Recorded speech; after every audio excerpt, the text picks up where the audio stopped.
We're live, Paul.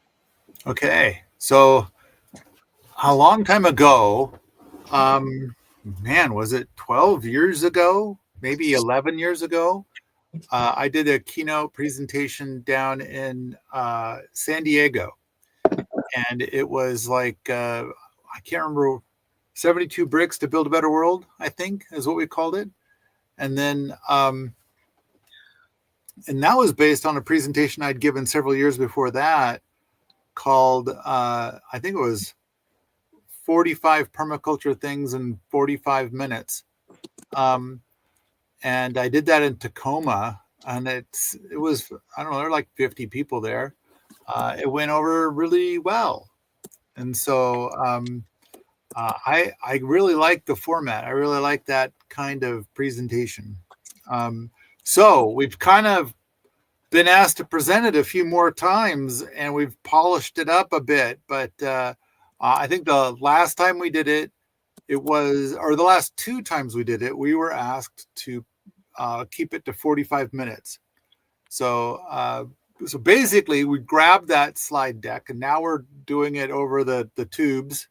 And but we're not going to limit ourselves to 45 minutes. We could touch on things a little bit longer, but we'll still try to keep it fairly quick. And Andreas has already kind of hidden himself away, but I've got Samantha and Andreas here to engage with me a little bit on these topics. And I suspect that each of them, if they were to do the same presentation, they would probably have slightly different slides. Maybe. I would think that Samantha's slides would have a lot more sheep, a lot more wool, a lot more knitting, a lot more fabric arts. And Andreas's stuff would have a lot more stuff that's going to be for a much warmer climate. Yeah. So my stuff is definitely very Montana-esque. I think Andreas's 45 picks would probably not have rocket mass heaters in it because he doesn't need the heat. Yeah. Probably a lot with cooling Mm-hmm. because it gets very hot where Andreas is. All right.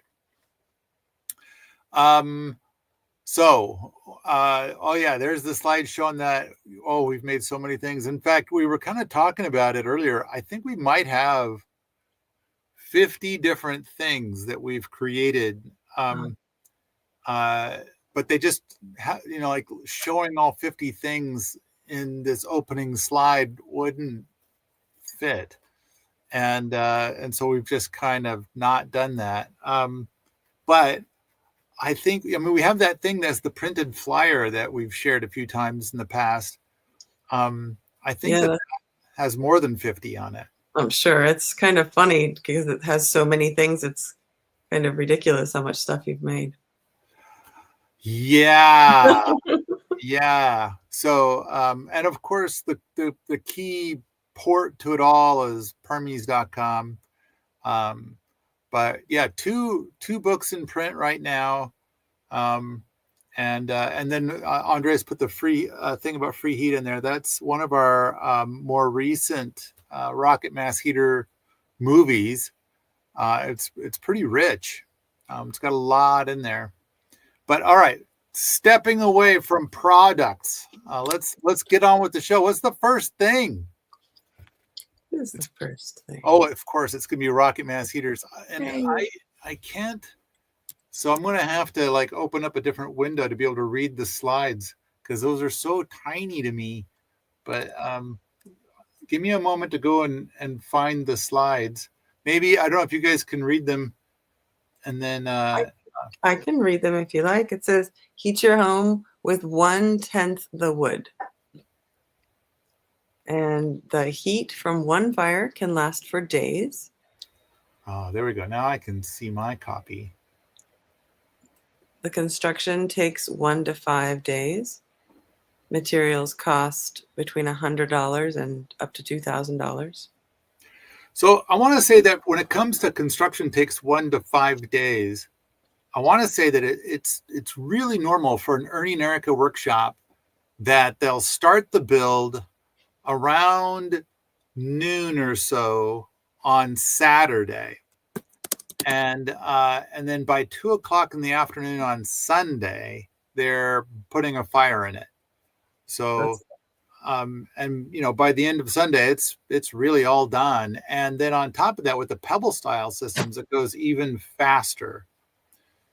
So, and then speaking of pebble style, Andreas has plans. I don't know if he wants to post a link to those plans for free in the chatty chat or something like that. But if I think it's permies.com/3DP, but I'm not sure for 3D plans. But I've seen people take more than a week to build a rocket mass heater. And in fact, this one video that's really great, it is a really beautiful job on YouTube, and it has nothing to do with me. Apparently he spent like 6 months building that Cobb style rocket mass heater. It is rather perfect in every way, but I kind of wonder if it's like how many hours did it take him to do that? Surely it's not 6 months full time. Right. Materials costs can be really cheap. I've seen them built for as little as $20. I've never seen one go over $2,000, but sure, I suppose anything's possible. Even if you buy the wood, it costs less to operate than natural gas. And then it says can also heat with, and this is exactly what I'm doing this year. We're in February right now, and we've been doing this experiment this year. We want to be able to get to the end of the heating season, the end of winter, and to be able to say we heated this building with nothing but cardboard and other burnable garbages. And so including garbagey wood, so like stuff that was no good for a conventional firewood stack somewhere. So we had weird twigs, we had scraps from the wood shop, barky bits that we were going to just use for mulch, things like that.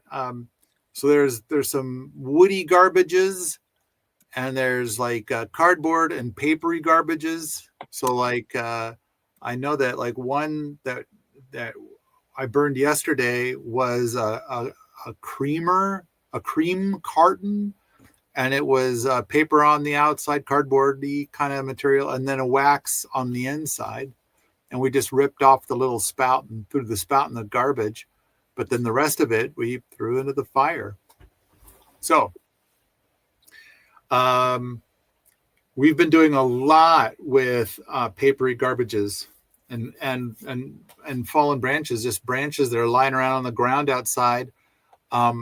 We do set them aside so that we cut them up into small pieces, the stuff that's outside and wet and stuff, and we set them in a little wooden crate on the mass, and we will leave them there for 2 or 3 weeks so they could dry real well. The Christmas tree is in there. I think the Christmas tree is probably going to be heating the house in the next week or so.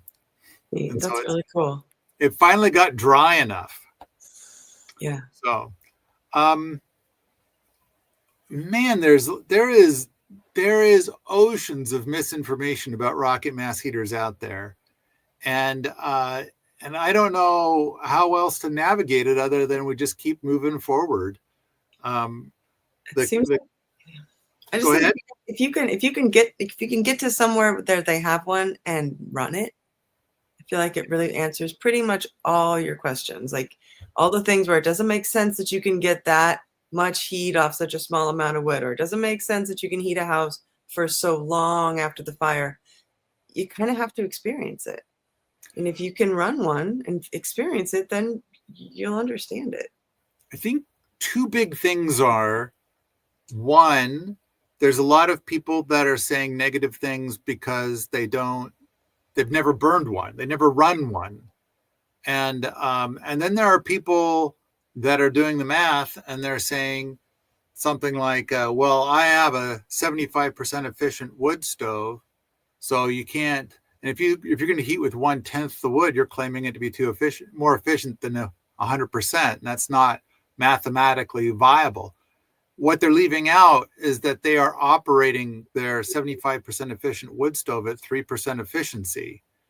And no, I'm not, and it's like, and Well, there's and more to it. You're not able to burn the smoke in a wood stove. You have to let the exhaust leave the house at a high temperature, and you're not able to burn all those gases. So you really get a lot more fuel per stick of wood in a rocket mass heater than you do in a wood stove. You just aren't able to burn all of the material in a wood stove. I think that is one tiny part of it. I mean, the thing is, it's very multifaceted. But the next thing, and this is for a whole nother, video, podcast, webinar, whatever. But the other thing is that we have verified that big energy hates rocket mass heaters. And so, and we have been just bombarded by them saying bullshit. And so they're doing all kinds of stuff to say that rocket mass heaters are crap. And so it's kind of like, okay, I don't know. We don't have the resources to combat that. So all I can do is stand up and say, we have many, and they are great. They work really well. Yep. I would, if you're going to try to heat your home with a conventional wood stove and heat it with just cardboard and woody garbages and papery garbages, you're not going to be able to heat your home through the winter. The only reason we're able to possibly do it this year, and I think we're going to pull it off, I think we're going to make it, is because the rocket mass heater just needs so little fuel to do such an efficient job. All right, let's go to the next slide.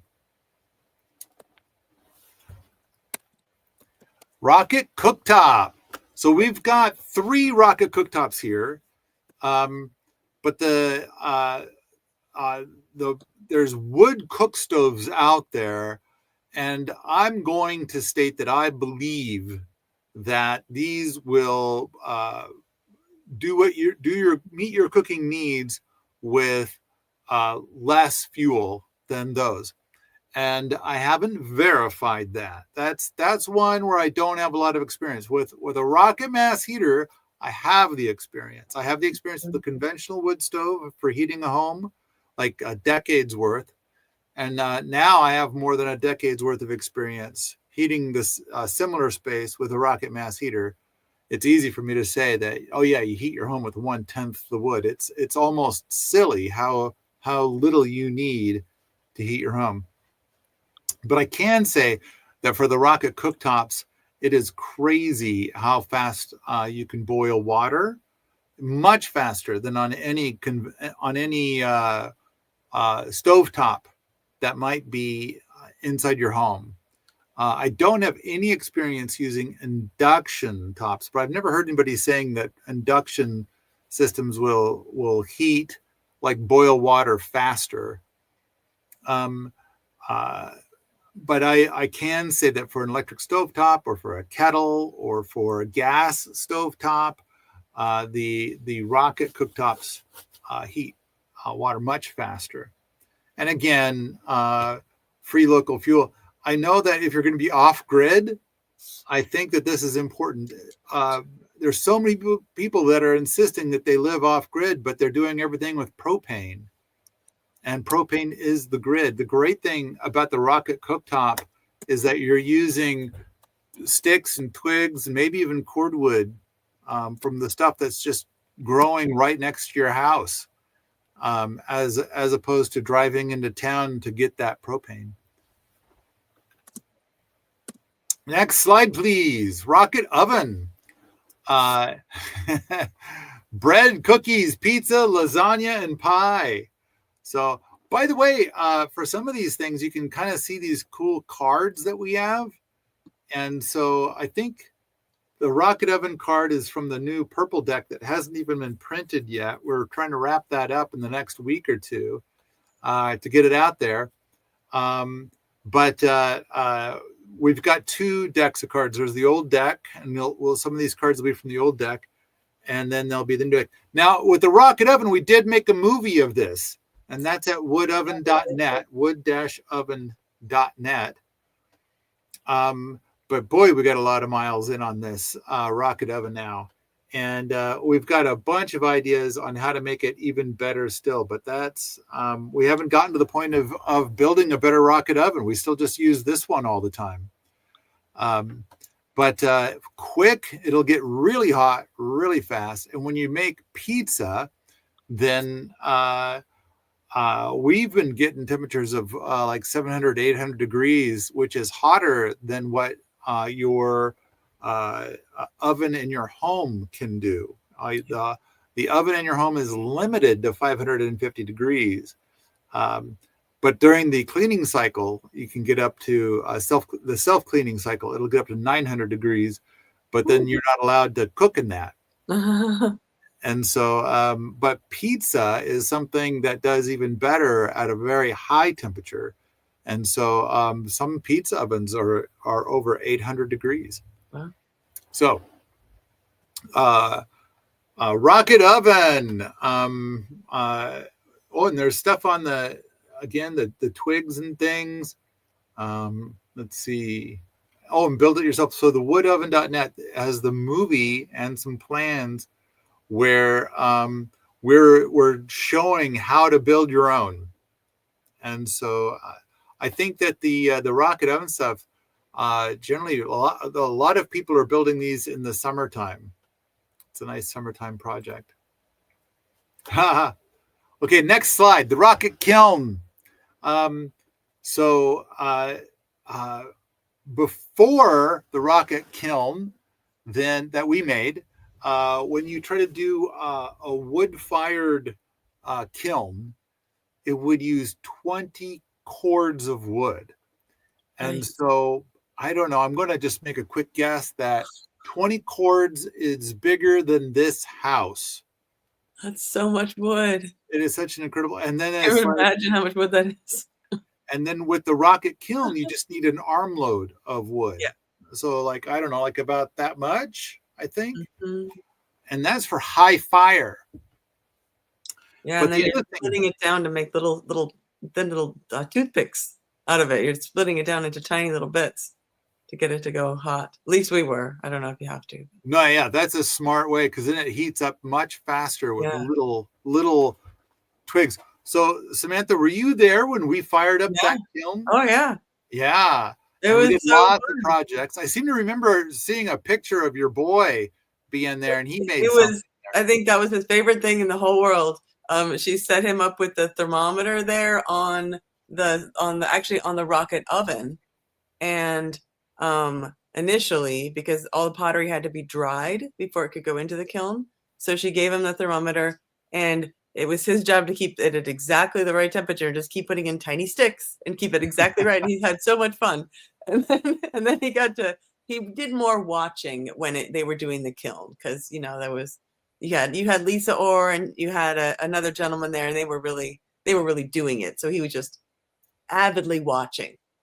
But that was fun. That was so cool, and it was so exciting when she opened it up and she showed the there's these little pieces of clay that kind of melt and tell you what real temperatures you were able to hit at different parts in the kiln. Cones. They're called cones. Yeah, when she opened it up and she's like, "We hit high fire." It was like a revolutionary thing for wood-fired kilns and pottery, and she was so excited that you had created this thing. So wood-fired kilns usually they go through the 20 cords of wood, and it's so smoky. And so Lisa was telling us about how in the old days, potters were usually expelled from towns and cities because they were so smoky. And of course, this is a very clean burn.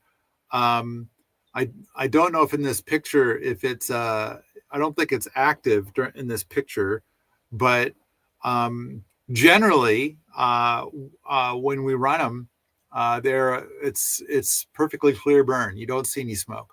Yeah, you really can't, by looking at it when it's running, you can't tell if it's firing something right now or not Yeah. until you get close to it and it's hot and everybody's staring at it.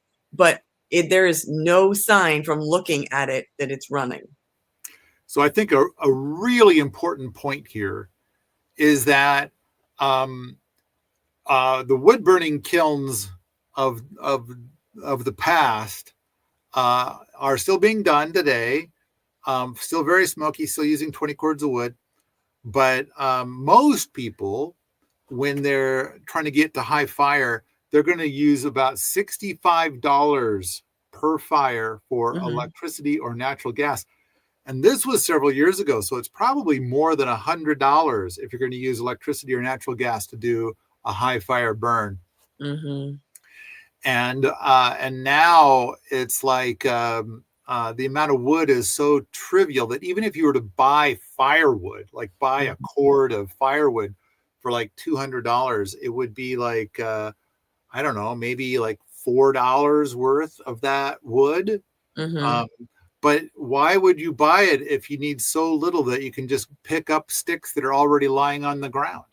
Yeah. So, but to spend $100 per fire and go down to like $4 or free, massive difference. And that's why in the world of kilns, apparently this is the idea is taken off. All right. Next slide is Lorena. Yeah. And so the idea is that you're going to remove the stovetop. So the pot sits down inside and hovers right over the riser, the rocket riser. Yeah. And because of that, now the flames hit the pot directly. So basically, like if I were to take a 5-gallon pot and fill it with water and put it on our fancy pants electric stovetop in the Fisher Price house and turn it on high, then it would take more than an hour to get that boiling. Oh my. Whereas the Lorena will get it boiling in under 15 minutes. Oh, cool. Yeah. So it is, and that's because not only is it heating the bottom directly, but on top of that, it heats the sides as well. There's a skirt that kind of goes around it, and it heats the pot on the sides as well. And then whatever's left goes to the remaining cooktop. And so, which is, good for cooking other things while you are boiling water. So let's see. I think that, this is, I got to say that Lorena is for outdoor kitchens only. I wouldn't try to do this inside because there will be exhaust gases that will escape around the pot because of the design of the whole thing. So I think it's perfect for an outdoor kitchen, especially an outdoor canning kitchen. Yeah, that'd be great. All right. Next slide. Rocket water heater. So nice. Both the card and the image that we're looking at on the right there, these are both unpressurized systems. And I think the thing is that so many people want to do a pressurized system because they have a water heater in their home that is pressurized. And the thing we always point out is like Mythbusters did a thing on, like, they took a conventional water heater and then they jimmied the thermostat so the heat is always on. And then there's a little drain thing that's on the water heater, and the idea is that your water heater is someplace where there's like a little drain, so any water that comes out, if the system becomes, if the pressure gets to be too high, it'll open up this valve and start to drain water.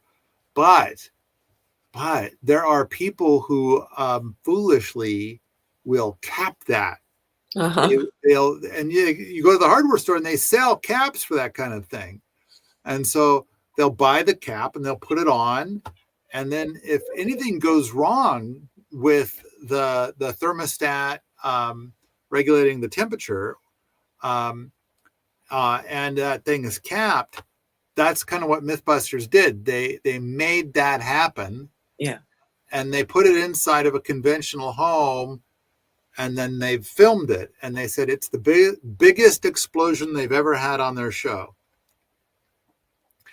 It was very scary. But the thing is that this is, when we talk about rocket mass heaters, the fire is so tiny and it's so encased in an insulated space, and everything is so easy to build. It's really hard to make it to screw it up.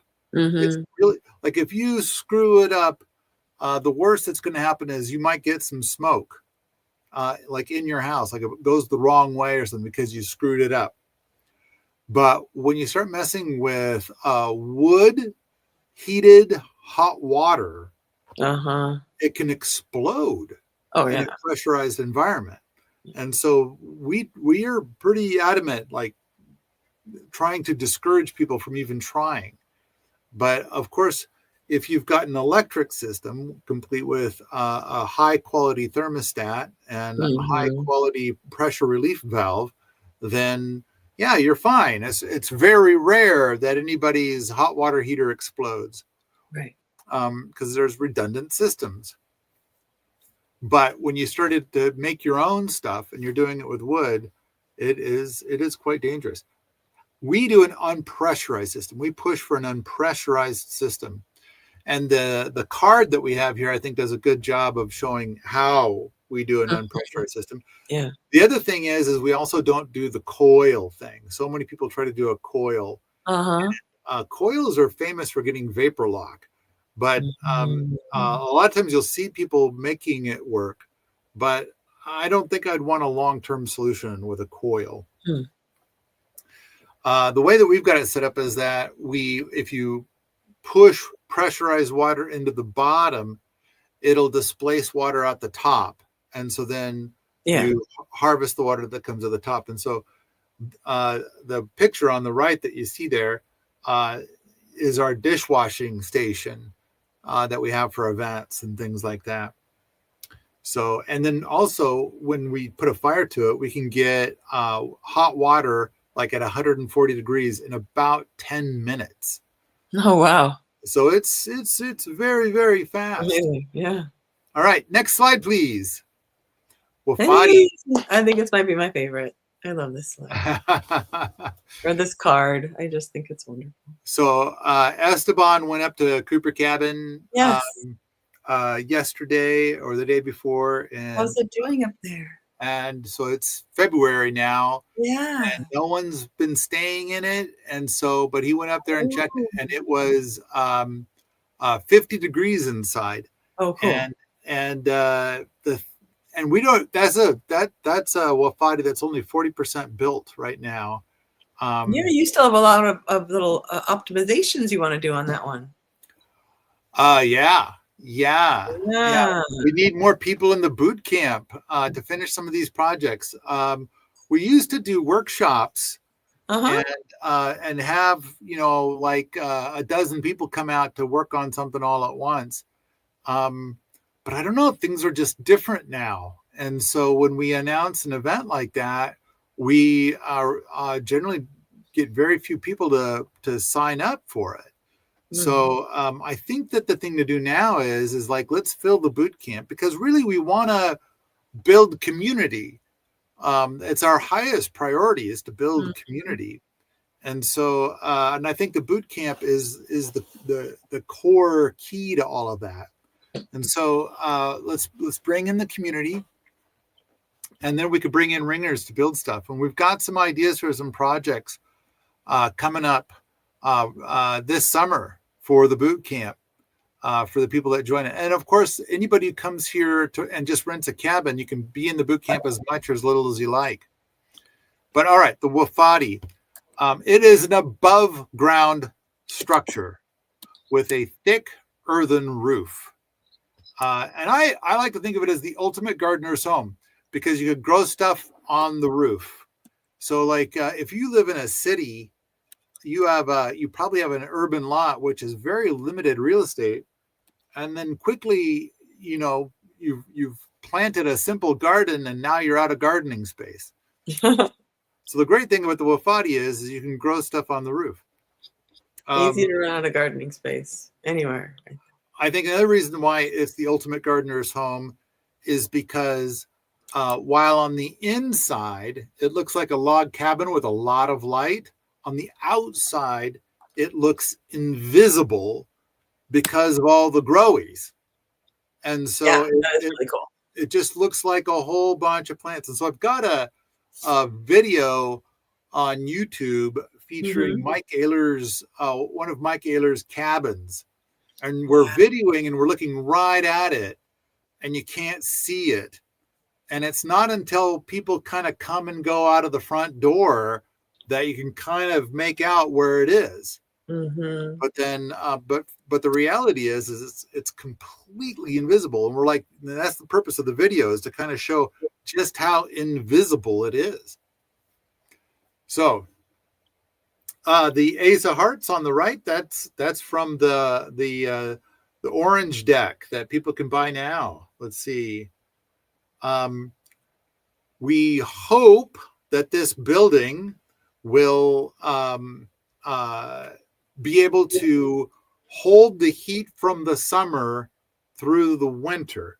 And while we haven't had a perfect run of that, well, no, actually, I think it's fair to say that we have had a perfect run of that in the sense that we see the heat being carried through the winter.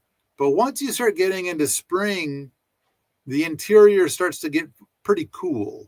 And so what I would like to do is to do an annualized thermal inertia test and to be able to have somebody living in, let's say, Allerton Abbey all summer long, all winter long, and carefully measuring the temperatures. But I think if you have human beings living in there full time, then the heat that comes off of their bodies and the heat from any cooking they might be doing and things like that, I think will make it so that by the time you get to mid-spring, it'll still be 70 degrees inside.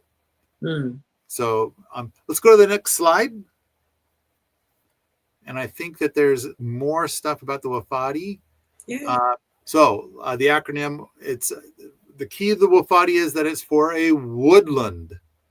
Yes. And I and then when we talk about it, we get a lot of people who look at it and see the number of logs that we use, and they point out like, well, what if somebody built this where there's no logs?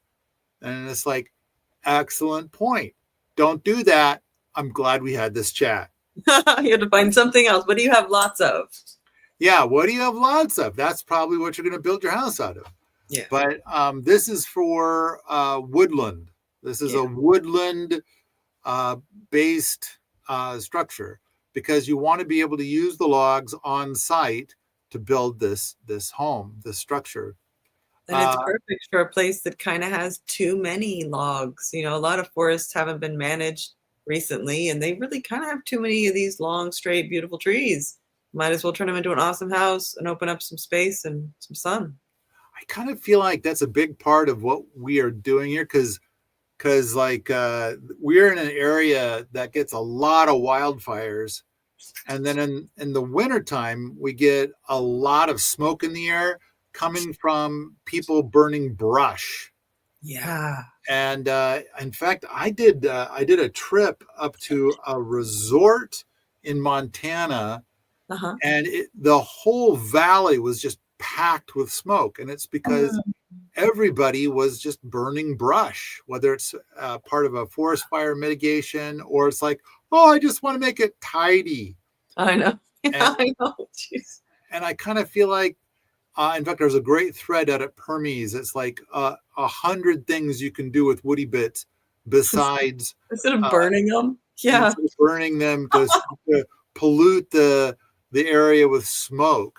And it's funny too, because it's like in Missoula, um, they've got a moratorium against people installing wood stoves.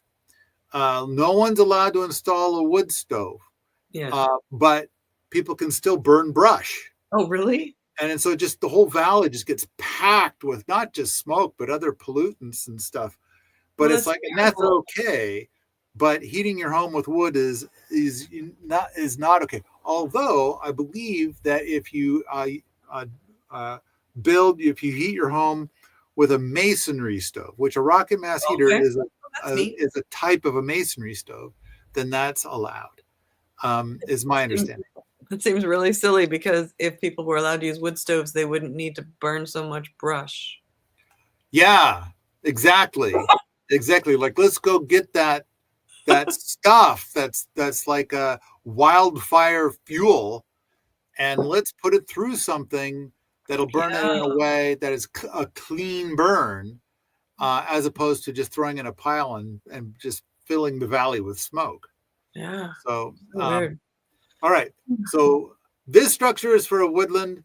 The O is for Mike Oehler, tip of the hat to the Oehler structures and what Mike Oehler designed, which I think is a giant leap forward. So cool. In building designs. Way to leave behind the conventional stuff, because so many other designs for homes that are natural building designs are still well embedded in the world of conventional building. Yeah. So Oehler just came up with a radically different design. So tip of the hat to Mike Oehler. And the F is for freaky cheap. We hope. So right now, any natural building that you try to build as a home, the cost is generally 30% to 200% higher than a stick-built home, a conventional stick-built home. And we're hoping that we can optimize this build so that if you're going to pay somebody to build this, that it'll end up costing less than if you paid them to build a stick-built home. So it will be, we hope, the first ever natural building that is cheaper than conventional building techniques. That'd be great. And then annualized thermal inertia. This is the part where the design is trying to use the heat from the summer to heat the building through the winter. Currently, if there's nobody in the building, then we get to mid-spring and it's starting to get down to 50 inside. And it's kind of like, that's a drag. But I think that if people are actually living in the building, it may indeed stay perfectly comfortable all winter long. That's so cool. All right, let's see. Oh, and we for the two Wofatis that we have here, they are both intentionally aligned east-west because we want to do tests to see how these designs do without any passive solar help. But, and we're going to talk about the greenhouse here in a moment. The greenhouse does have southern exposure, and that's working really well. And we'll talk about that soon. But I think passive solar stuff has a problem in that with a passive solar home, if you have a sunny day in the middle of winter, the temperature inside the house can reach 140 degrees. So all your house plants die, your pets die. If you're at home, you'll probably do something before you die. But if you're not at home, then the house just gets to be 140 degrees. And it's like, that's not good. But if you combine it with a Wofati, then not a problem. The mass will absorb that extra heat and even it out and level it out. And it's accentuated in greenhouses, and we'll touch on that here in a moment.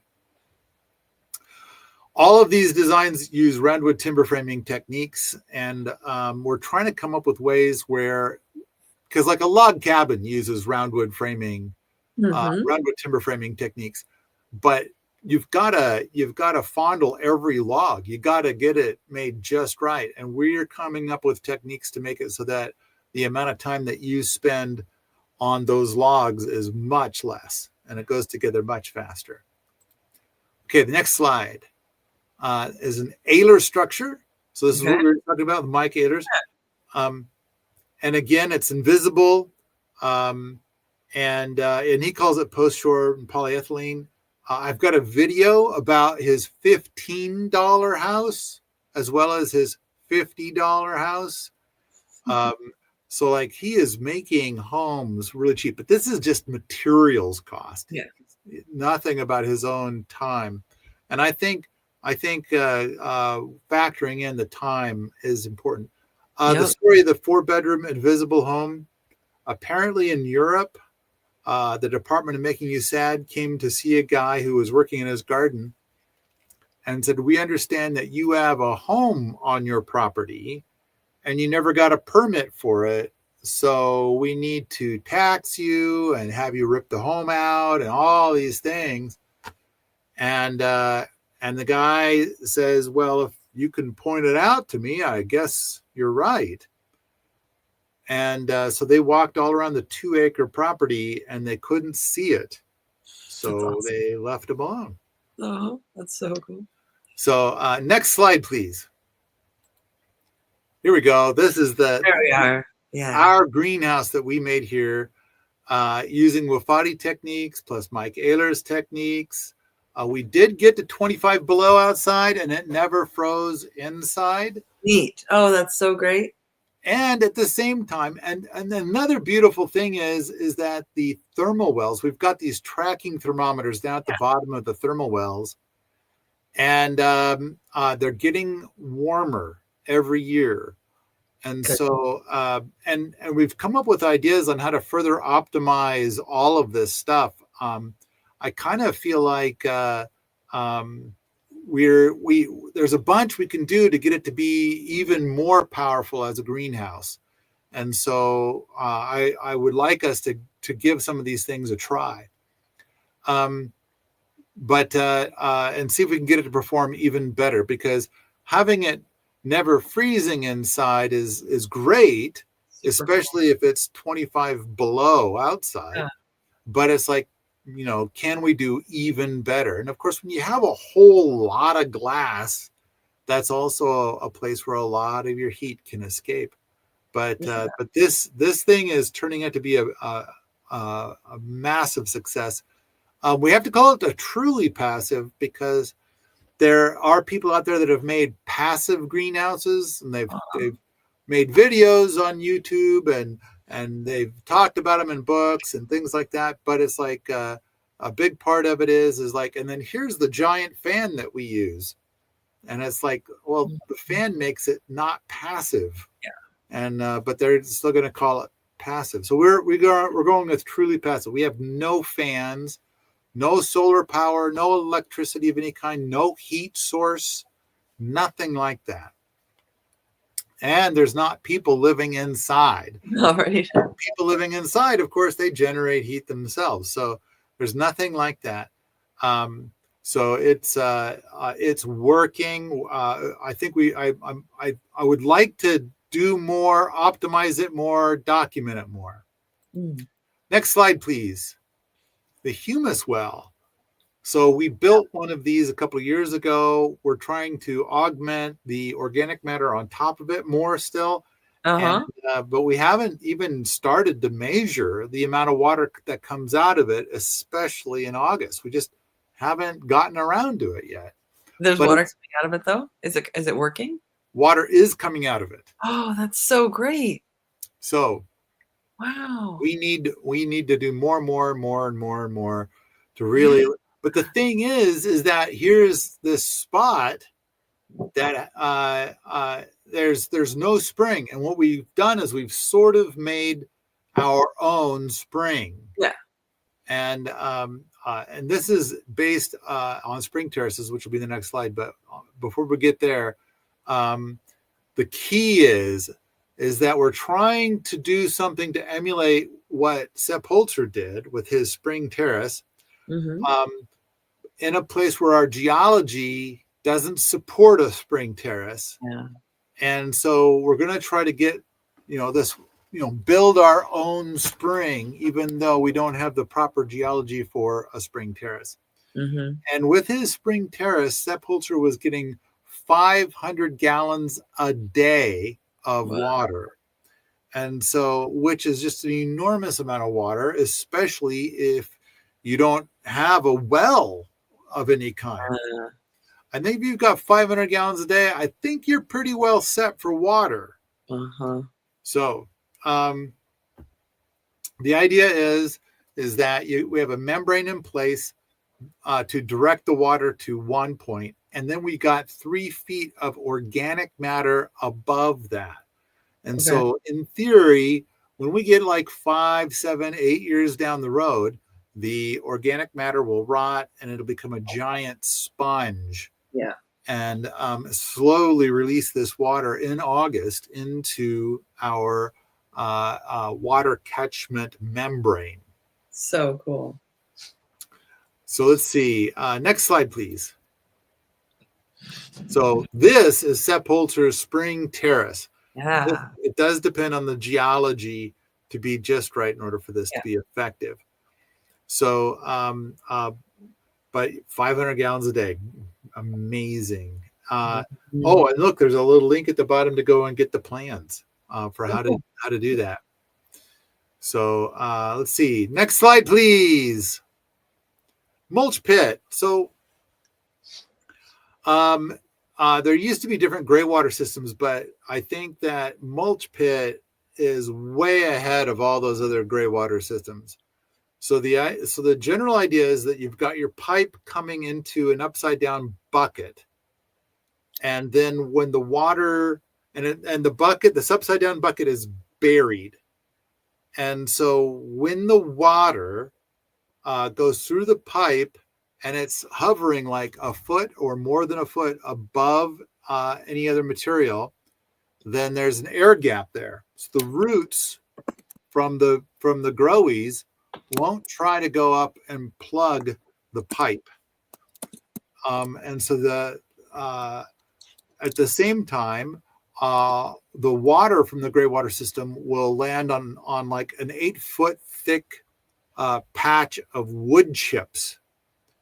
And so any of the nutrient in the gray water will be captured by the wood chips because of the way that that kind of nutrient attaches to a high carbon material such as wood chips.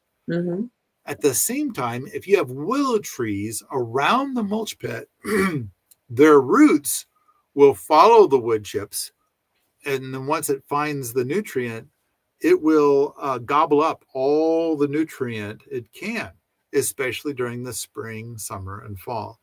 During the winter, the willow trees continue to grab up that nutrient. Yeah. But it does it at a much slower pace. It's not dormant, but it's semi-dormant. And so, but it does most of its gobbling in the spring, summer, and fall. And so in the wintertime, if you do happen to put more nutrient in than the semi-dormant willow trees will take up, then we're back to the wood chips capturing that material. All right. Next slide, please. Hugelkultur. Hugelkultur is soil on wood. And whenever I present and I talk about Hugelkultur, it seems like I can easily get more than an hour's worth of questions. There's a lot to be said here.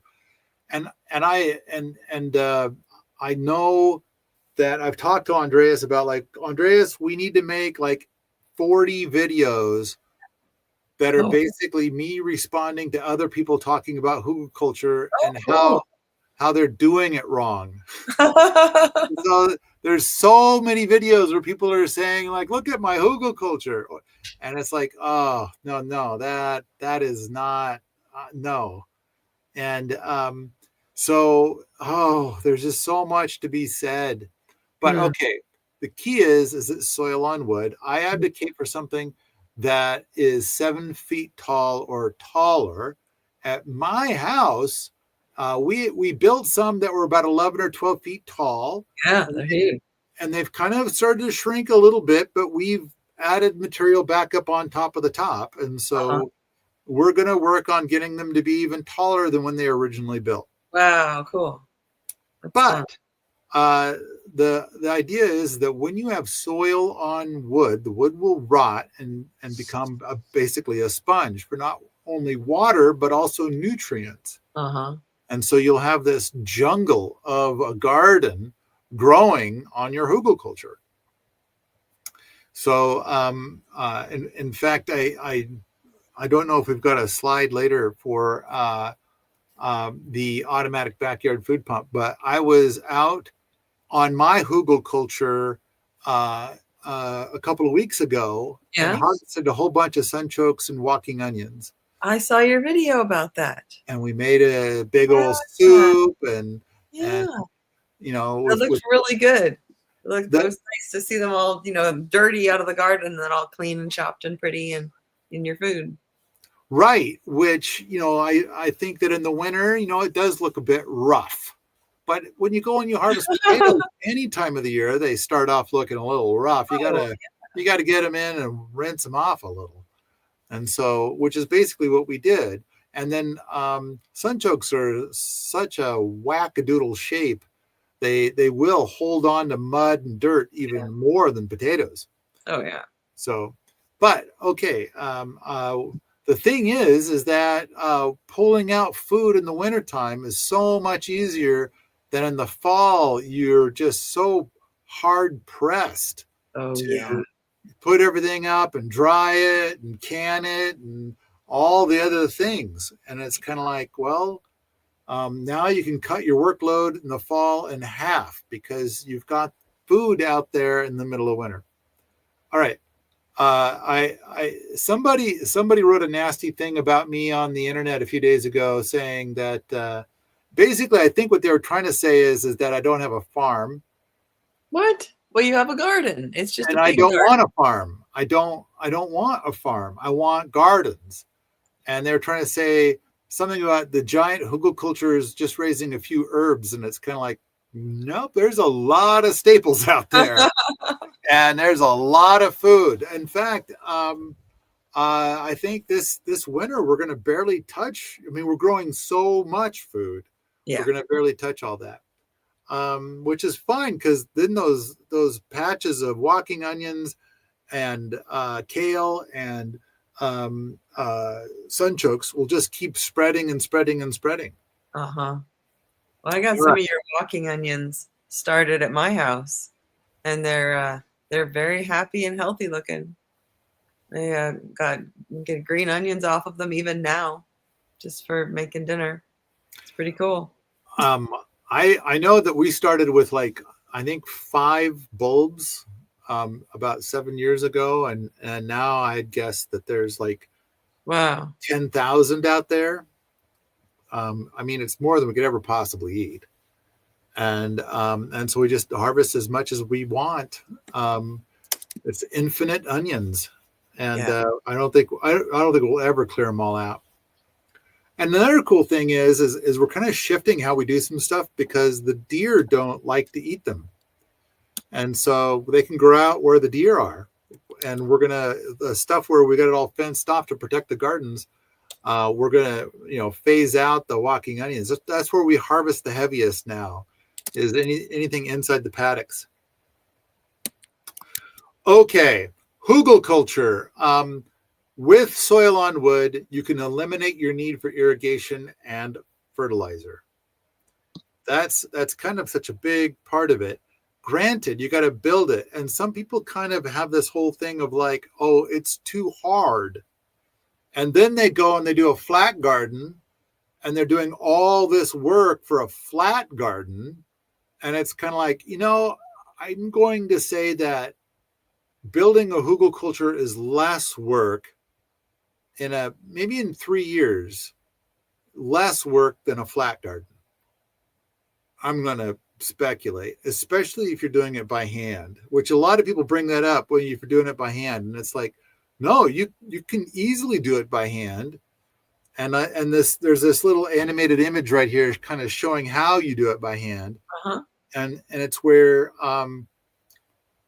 you put wood on the ground, you kind of dig to the sides and stack the dirt on top of the wood. Then you put more wood on that, dig to the sides more. So basically you build something that's about 3 or 4 feet tall. And then because the trenches you just dug are 3 to 4 feet deep, then if you're standing in the trench, then the whole thing is 7 or 8 feet tall. Mm-hmm. And it's like, so you didn't build something all that big, and you did it completely by hand. That's cool. All right, next slide, please. Willow feeder. We just did a Kickstarter for this last year. So now we have a movie and we have a book. I think the book is like nearly 200 pages long. Oh, wow. Cool. And full, and we've got plans and all kinds of stuff. But the idea is that, and people keep pointing at it and saying, oh, it's a composting toilet. And it's like, no, it's an alternative to a composting toilet. And a lot of composting toilets are made to be illegal. Uh-huh. And it turns out there's good reasons for that. So we're trying to design a system that will not be illegal. And so I think we've got something that is a step or two above a composting toilet. Yeah. Less work, easier to deal with, and is going to feed the plants more, things like that. So instead of composting, then we try to preserve that material. We try to basically make poop jerky. And instead of trying to compost it, we want to try to get it to last. Now, the bottom line is we've been doing this for like 10, 12 years now. Uh-huh.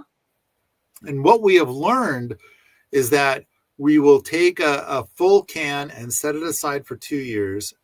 And then we will go and dump it at the foot of a willow tree. And we will, when we open the can after 2 years, it's like half the material is gone. So I would have to say it did compost a little. Yeah. And so I'd rather it didn't, but there you go. And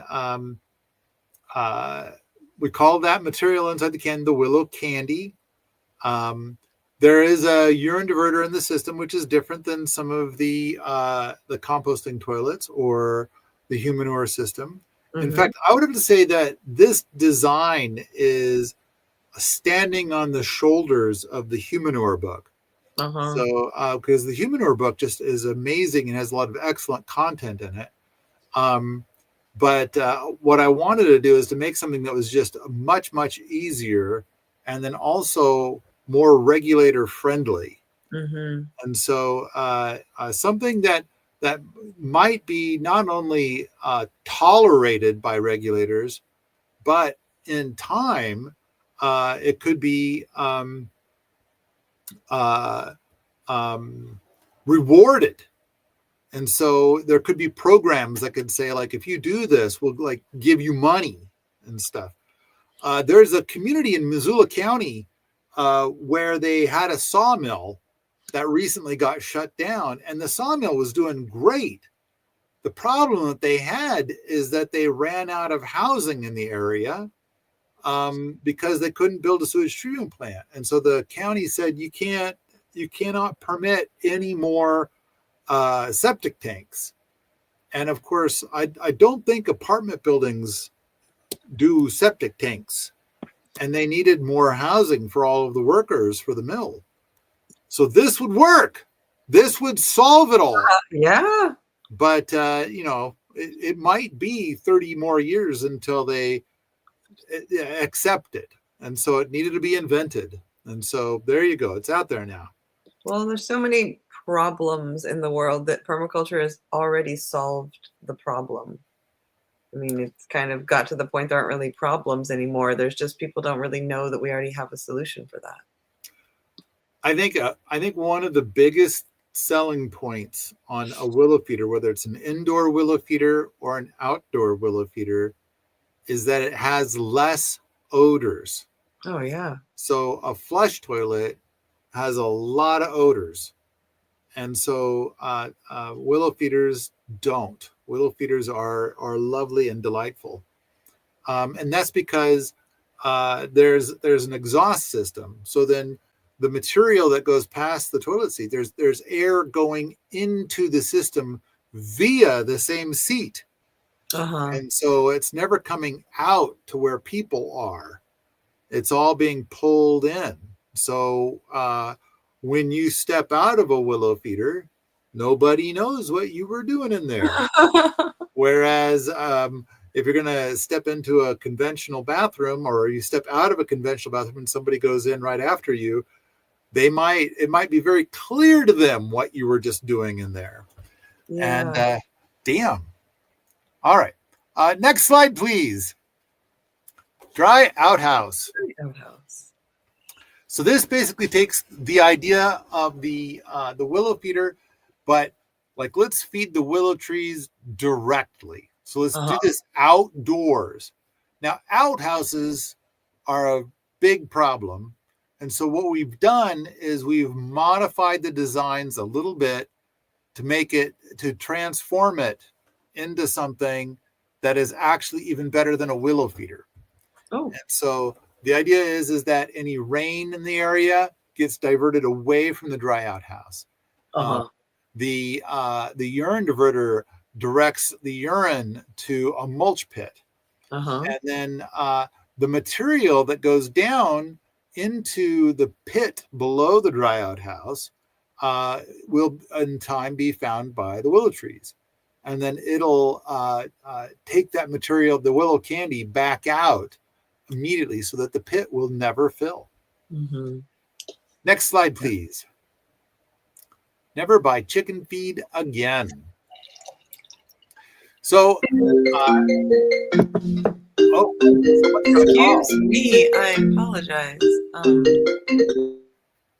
Okay, so sorry about that. the idea is, what can you plant that chickens can self-harvest? Because it was, when I was up on Mount Spokane, I raised a lot of chickens. I had a huge flock for eggs, and I raised a lot of meat chickens, and I was selling meat at the time. And were you? You were processing them yourself, the meat chickens? I did. And but moving on Go ahead. Sorry. from that, when I did the math at the end, I found that for both eggs and for meat, and I was doing the salatin pins for the meat and moving those salatin pins around. And then I had a couple of giant chicken runs set up for the layers. And I found that, and I was buying feed, and I found that I was selling eggs and selling meat for less than what I was paying for the feed. No way. And so I was going into the negative. And so I started to develop systems so that way I wanted to completely eliminate my feed costs. But even more than that, there's this whole concept of like, what is chicken feed? Like the chicken feed you buy, how does it compare to the exact same product that's for human beings? And it's kind of like, so for example, wheat would be, my chicken feed would have a lot of wheat in it. Yeah. And it's kind of like, well, why? And I used to drive combine when I was a young fella. And sometimes if we hit a patch of wheat that wasn't very good, we would cut that separately because we wouldn't get as much money because it would be sold as chicken feed. Yeah. And then, but if it was really good, high quality wheat, then we would do that separate from the chicken feed wheat because that's going to be for human feed. Yeah. But if they go to store the human feed and something goes wrong, then it goes back to being chicken feed. So a lot of times it's covered in mold, or it's got a lot of insect poop or rodent poop in it, because that happened, and stuff like that. And it's kind of like, all right, so now it's chicken feed. So basically, when you buy chicken feed, it is a very low quality food. And it's kind of like, so I'm selling the meat and the eggs for a little bit more, for a little bit less than what I'm paying for the food. And I am not okay with that. I can't keep it going. I mean, it doesn't even compensate me at all for all the time and effort I put in. And so it's kind of like, so I wanted to be able to, and then there came the idea, which is a dumb idea. How about if I just grow all that stuff, I'll harvest it, I'll store it, and then I'll feed it to my chickens. And it's like, there's a lot of work, enormous amount of work. So then I kind of started exploring the whole idea of never buying chicken feed again. I'm going to grow a whole bunch of stuff that the chickens can harvest themselves. Yeah. And so sunchokes, wheat, Sepp-Holzer grain, winter apples. It's important that they're winter apples because when other apples are available, the chickens will have plenty of other feed available. But a lot of your winter apples will stay on the tree until December, maybe even January. And then when they fall off the tree and can then be chicken feed, they're feeding the chickens well into the winter. And on top of that, winter apples tend to be a variety of keeper where they'll be like rocks until you get into deep winter. And now they're available as a chicken feed. Mulberries. What's that? I went out on a ride yesterday, and I went through a canyon that I haven't been through before on my horses. And there's a tree, 2 huge old apple trees covered in apples. And the birds were all over them, and they haven't fallen. I mean, they're up there. They look like they've clearly frozen a bunch. I'm sure they're pretty soft.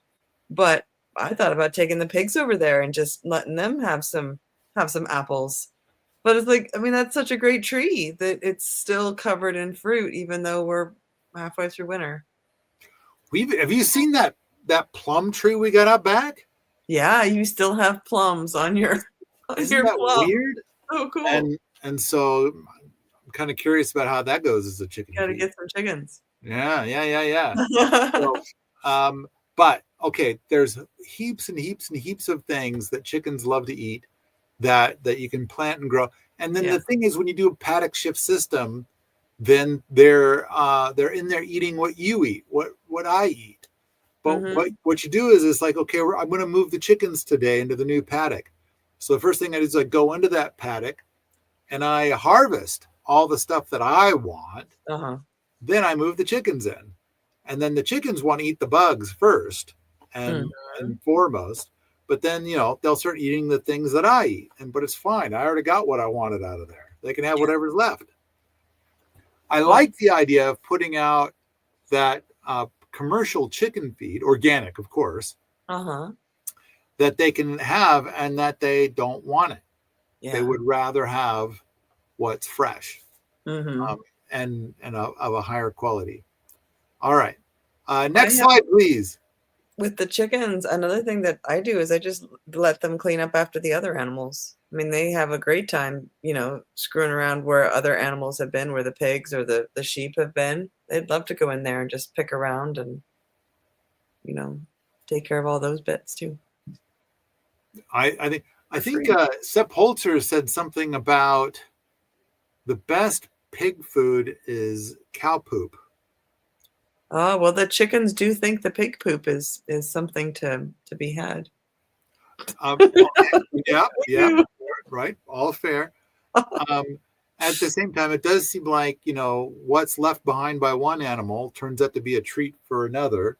Um, I'm not sure how much I like that, but it's like, I don't know, the chickens, the hogs, they decide.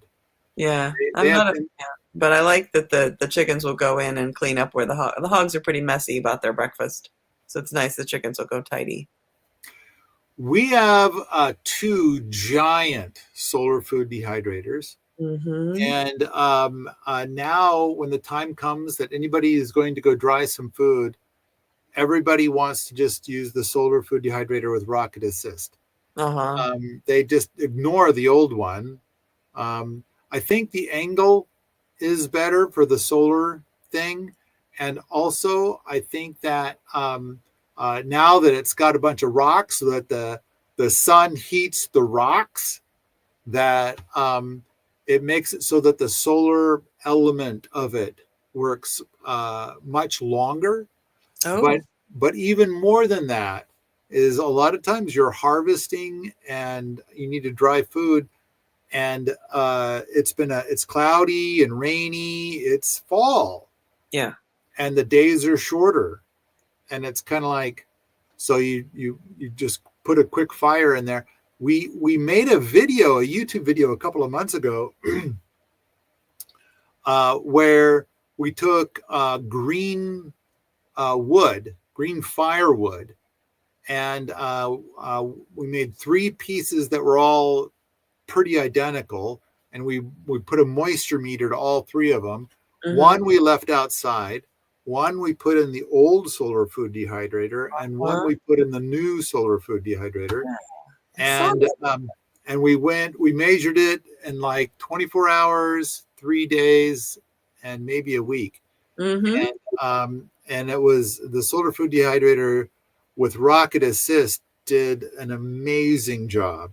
It was clearly the winner, Mm-hmm. no contest. That's cool.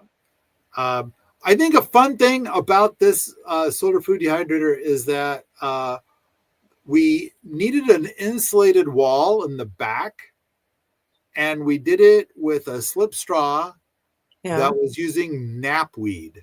Oh, cool. Yeah. I don't know if you have much knapweed where you're at. No, we have no knapweed. We are absolutely covered in knapweed here. It is the bane of Montana. And so um but we gathered a bunch up, we dried it out, we chopped it to the right size, and we used it as a form of slip straw to be an insulative wall inside of this solar food dehydrator with rocket assist. And so I like the idea of trying to use knapweed more for that kind of thing, um, as the years pass. So, all right, this is working fantastic.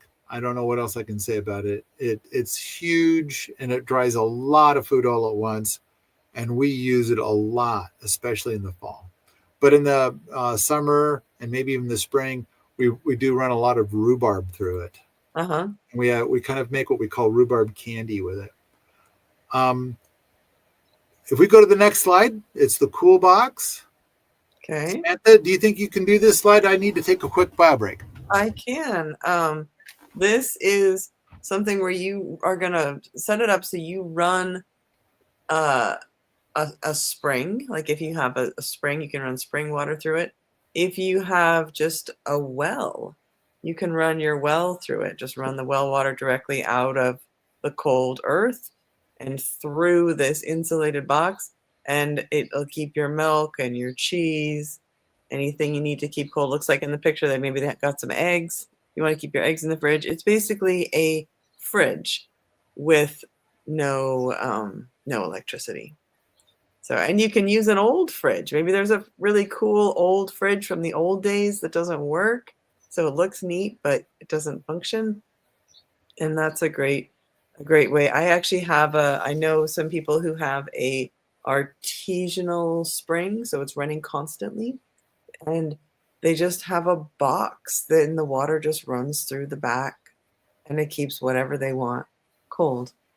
So that's a really cool thing. I just have a well, but the water's really cold when it comes out of the ground, so I think that I could do it like that. I think having the thing about something like this is you can make it as big as you want, so you don't have to be limited by the size of a fridge, and worry about using electricity. If you were milking your animals and you were making cheese, you're gonna need a lot of real estate in a fridge type situation, like a cheese cave. So it'd be a great way to do a cheese cave. A lot of those cheeses, they're going to be sitting there for a couple of years, and you're going to be stacking up lots and lots of cheese. And if you want to do your like all your ferments, kimchi and pickled vegetables, they don't have to be super cold, but if they could be in a spring box, that would help keep that stuff from fermenting any further. So, and you can keep pickled vegetables or pickled meat. I do a lot of brines, so I take the just take the fresh meat and put it in a very salty solution with some herbs, and just keep it submerged, and it'll last for months and months that way. And if you had a spring box, you could have, I love the idea that you could have as much space as you wanted, right? Like I run out of space in the fridge, but if it's a spring box or a cool box, you can just keep making another one if you want more space. I think that's a good one. I think I probably don't know if I can say anything else about that. Do you want to do the next slide, Andres? Berms and wind. This is such an important thing. I remember when I had, I moved out to this place and it was so windy, and my horse would always go stand in this one spot. And I'm like, why does he stand there? It's like windy as anything. I made him a barn. Why does he stand out on this spot? And so I would go out there and stand with him, and there was no wind there. And it was because there was a huge berm behind it, and you couldn't really tell looking across the valley why that particular spot was protected. But when you actually stood in it, he was in a little dip, and there was a big berm behind him, and he was, underneath the lip of the hill, just dead calm in this one spot. So it's kind of cool when the animals find that for you. But this is a way, the berms are a way you can create that for yourself. It doesn't have to be natural. You can make it.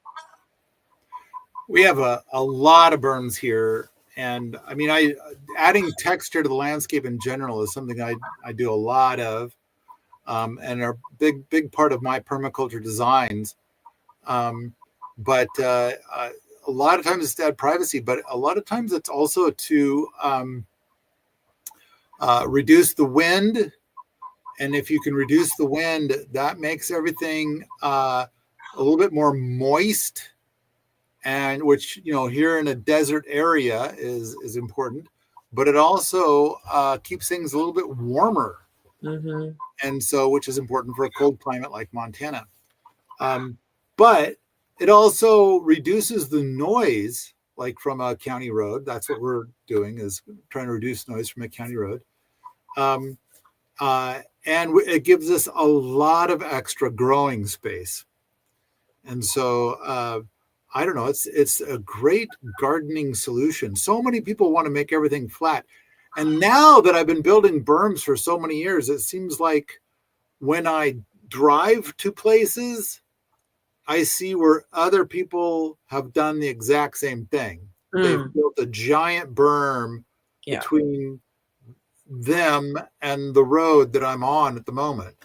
And it's like, yep, I don't think there's anything better. So many people start talking about, like, I'm going to plant all these trees. And it's like, trees just aren't as good. As a berm, yeah, for privacy and for stopping the wind. Yeah, and for reducing noise. Uh-huh. Yeah, it is powerful. The berms are so powerful. And I know that somebody came here and was videoing me, and I talked about the berms, and she made a video on her YouTube channel about me talking about the berms. And basically at the time, you could I was pointing at, like, see the grasses growing on top of the berm and how they're waving in the wind. Uh-huh. Oh, yeah. And now you see the same grasses down here at our feet, and they're not moving at all. And so just to kind of give you an idea about that. And then, of course, there's the whole idea of like if you walk around the berm, now you can hear the county road. And then if you come back, then it's like it's amazing. I mean, it doesn't eliminate that sound, but it does reduce it a lot. Yeah. Next slide, please. All right, stealth pond.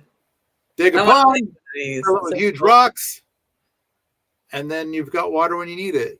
I'm kind of amazed at how many people keep asking me about stealth pond stuff. But I don't have a stealth pond here at this time. We're just doing open ponds. But okay, sure, fine.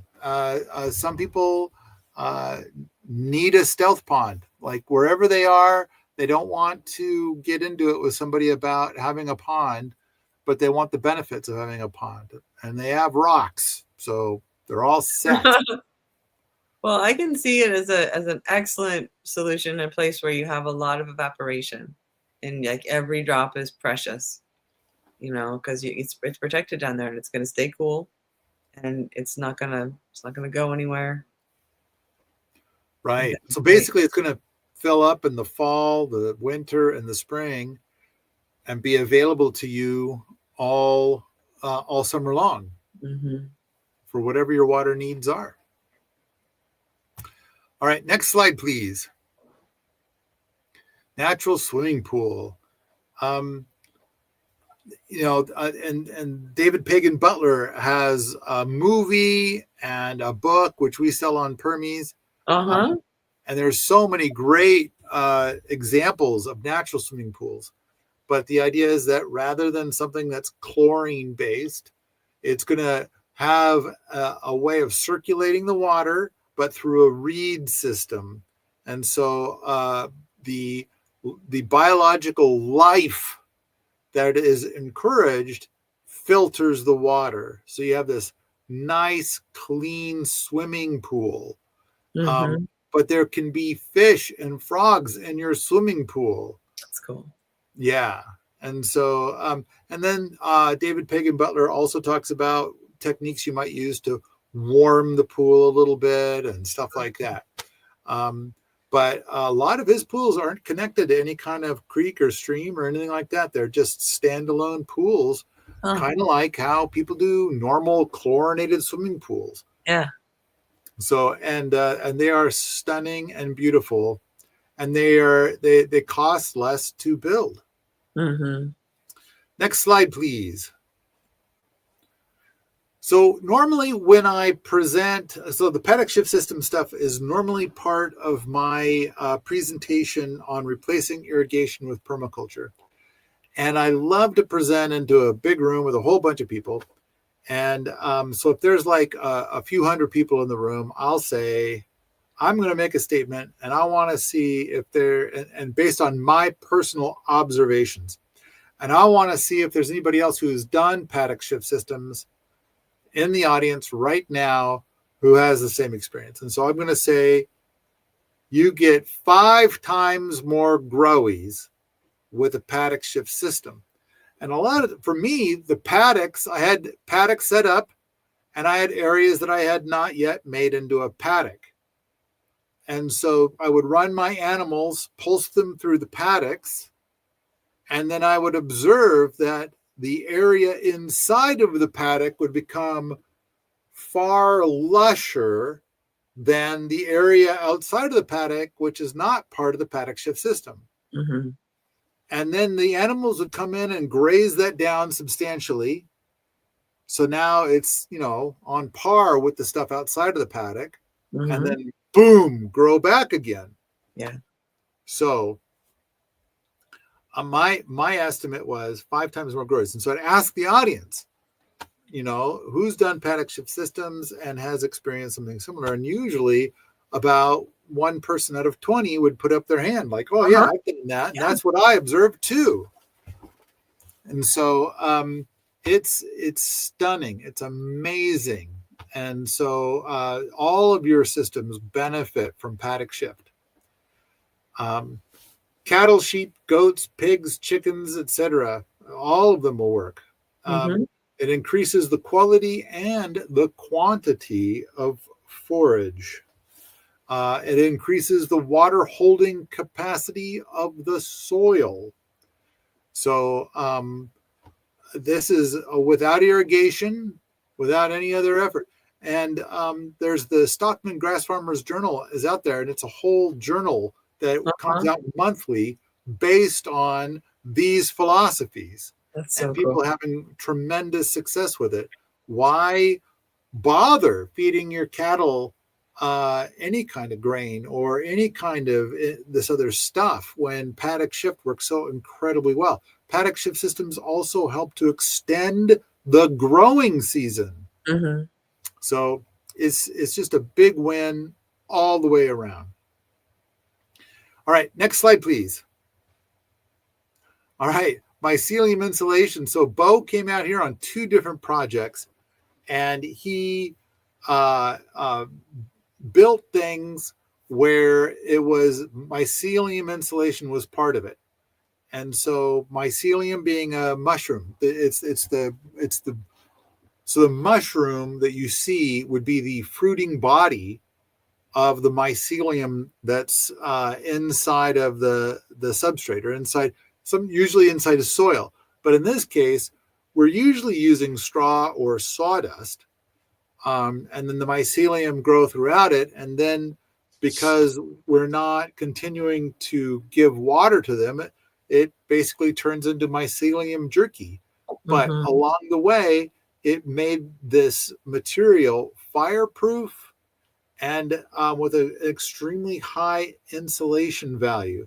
So in one of the movies, I think it's Low Tech Laboratory 1, Bo takes a chunk of this mycelium insulation and he puts a propane torch to it, and he cannot get it to ignite. Burn, yeah. That's so cool.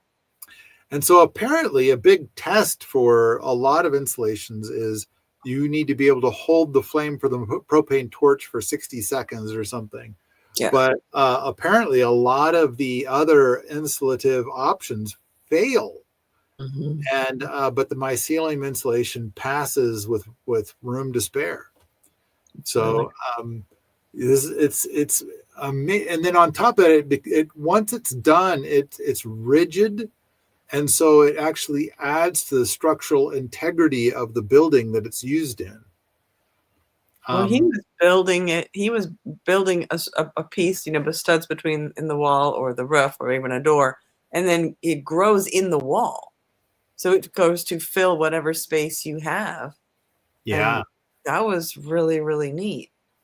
So it kind of seals it off. Whereas Yeah. other installations, a lot of them, they don't spread themselves out. So if the insulation's installed a little on the loose side for whatever reason, then it kind of sucks.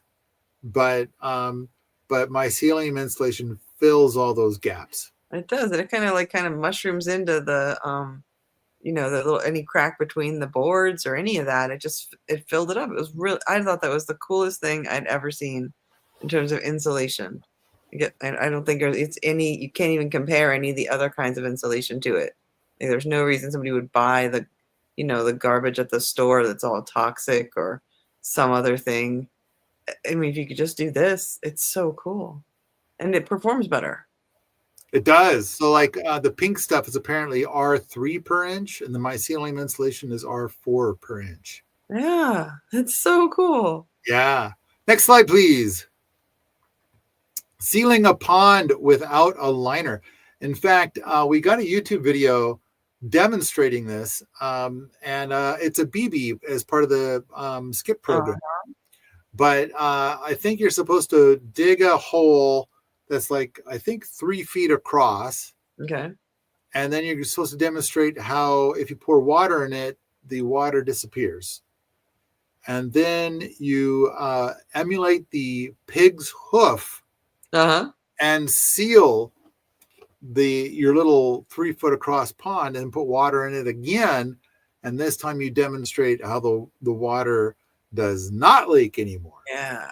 So in this image here, that's a pond that we built. This is part of the the World Domination Gardening movie, which you can see the link earthworksmovie.com down there. But we built this pond and we weren't done building it, and we had a surprise rain event. And because of the earthworks that we did up to this point, the pond filled. And my understanding is that it didn't rain a single drop for the next 4 months after this rain event. And the pond lost 2 inches over that whole time after we were done with this project, which I think is just astounding. But and this was an area where we were trying to work around a lot of cracked bedrock, which does not seal. And we did find some clay in the soil, and we worked it the correct way, which is basically trying to emulate the pig. Some people will seal a pond with actual pigs. So anyway, this is a technique that's very effective. And Sepp Holzer hates it when anybody uses a liner on a pond. Why not just emulate the pig? Next slide, please. Junk pole fence. We're back to the whole thing of like where people have these big fires to burn all of their wildfire fuel. And instead, we build these junk pole fences. And so we gather up this stuff. So basically what happens is there'll be a bunch of tiny trees all growing in a bunch. And then 95% of them will die. And then they're just sitting there waiting for a wildfire. And so what we do is we go and we trim those all out. And then we call it junk pole, and we make fences out of it. And so, I mean, we do tons of stuff with junk pole. And then anything that we trimmed out, we either use as a mulch or as a debris pile, like a brush pile, or which brings your zone 5 to your zone 1, which is I think terrific. Very cool. But there's like 100 different uses for all of this wood. Yeah. But one of the things that we've been doing is building the junk pole fence. Now I got to confess that our earliest designs had a lot of problems, and we're really getting it dialed in now, and we're making some really solid fence. Yeah.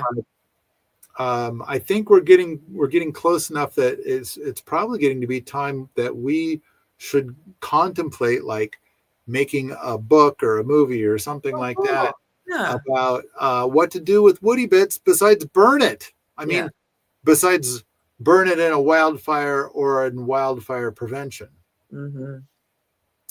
But the junk pole fence design is doing extremely well. Next slide, please. Skip. So a framework to connect industrious people with elderly landowners. That's kind of how it started.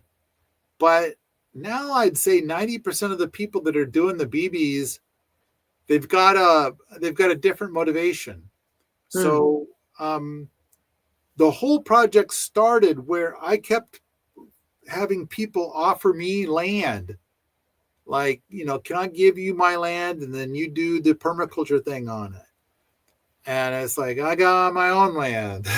So, and then Samantha, I don't know if you ever met Mike Oehler. I never got to meet him. No.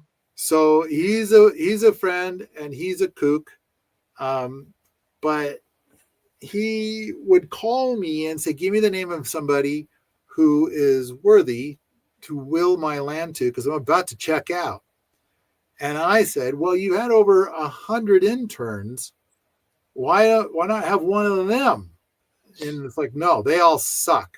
All 100 of them. And when I have talked about this in other places, the response to that is clearly the problem has to do with Mike and not with those 100 innocent souls. And I think it's a bit of both. I mean, they need to bridge the gap. but I think that the interns that show up, they're not ready to manage land. That's why they're there. They're there as an intern to kind of learn the ropes and learn how to do this. And then, and a lot of them, and Mike had so many stories. But a lot of the stories, it's like, yeah, okay, I can see for that person why you would not will your land to that person. Okay, next. And there's another story. And each person is so different. But when it comes to the skip thing, then the next thing that happens is if we say that we've got somebody who's looking for somebody worthy to will their land to, we'll get thousands of people that will step up and say, "Oh, me, I'm worthy, will it to me." And they haven't done anything. And so SKIP is a program where it's 1,477 homesteading projects that can be verified. And so when you have a couple hundred of them under your belt that have been verified, the people with land see that as worthy. Now, the funny thing is, 90% of the people that are doing the BBs are not looking for land. They're not looking for somebody that's going to will land to them. They've already got land. They're all set. And so it's like, well, why even bother? And so what they're doing is that they'll do one of these projects, submit all the stuff, and they'll get feedback on whether they screwed it up or not.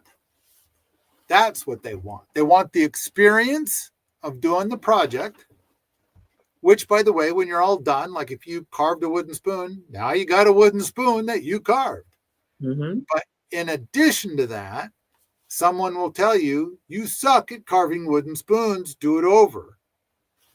You have submitted a stick with a fat end and it's covered in blood. Do it over. And so, in fact, it's kind of funny because I'd say only half of the first attempts at a wooden spoon are accepted. The other half, people need to do it twice.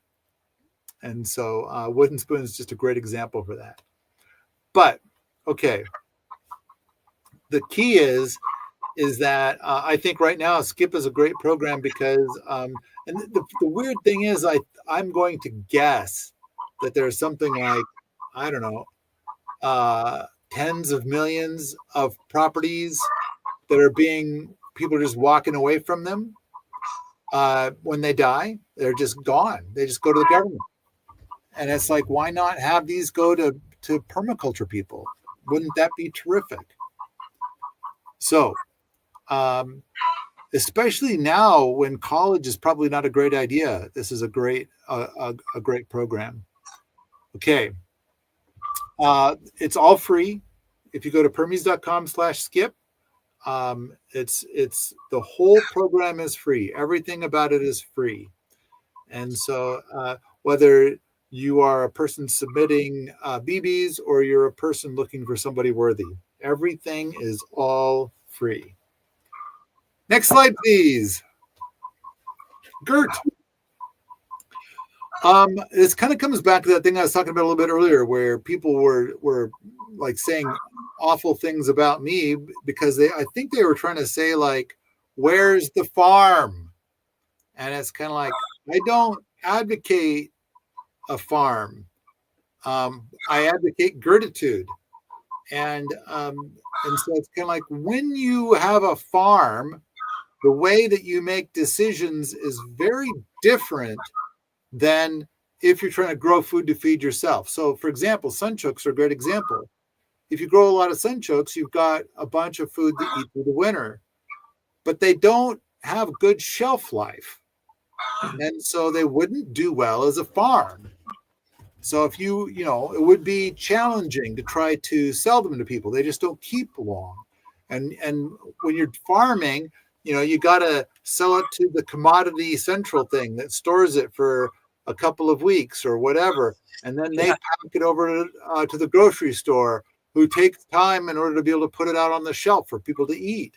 And so the things that are available at the grocery store are things that have a good shelf life.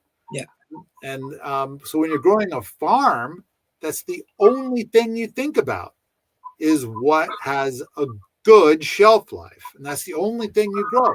In fact, you're going to grow a type of broccoli that has a good shelf life.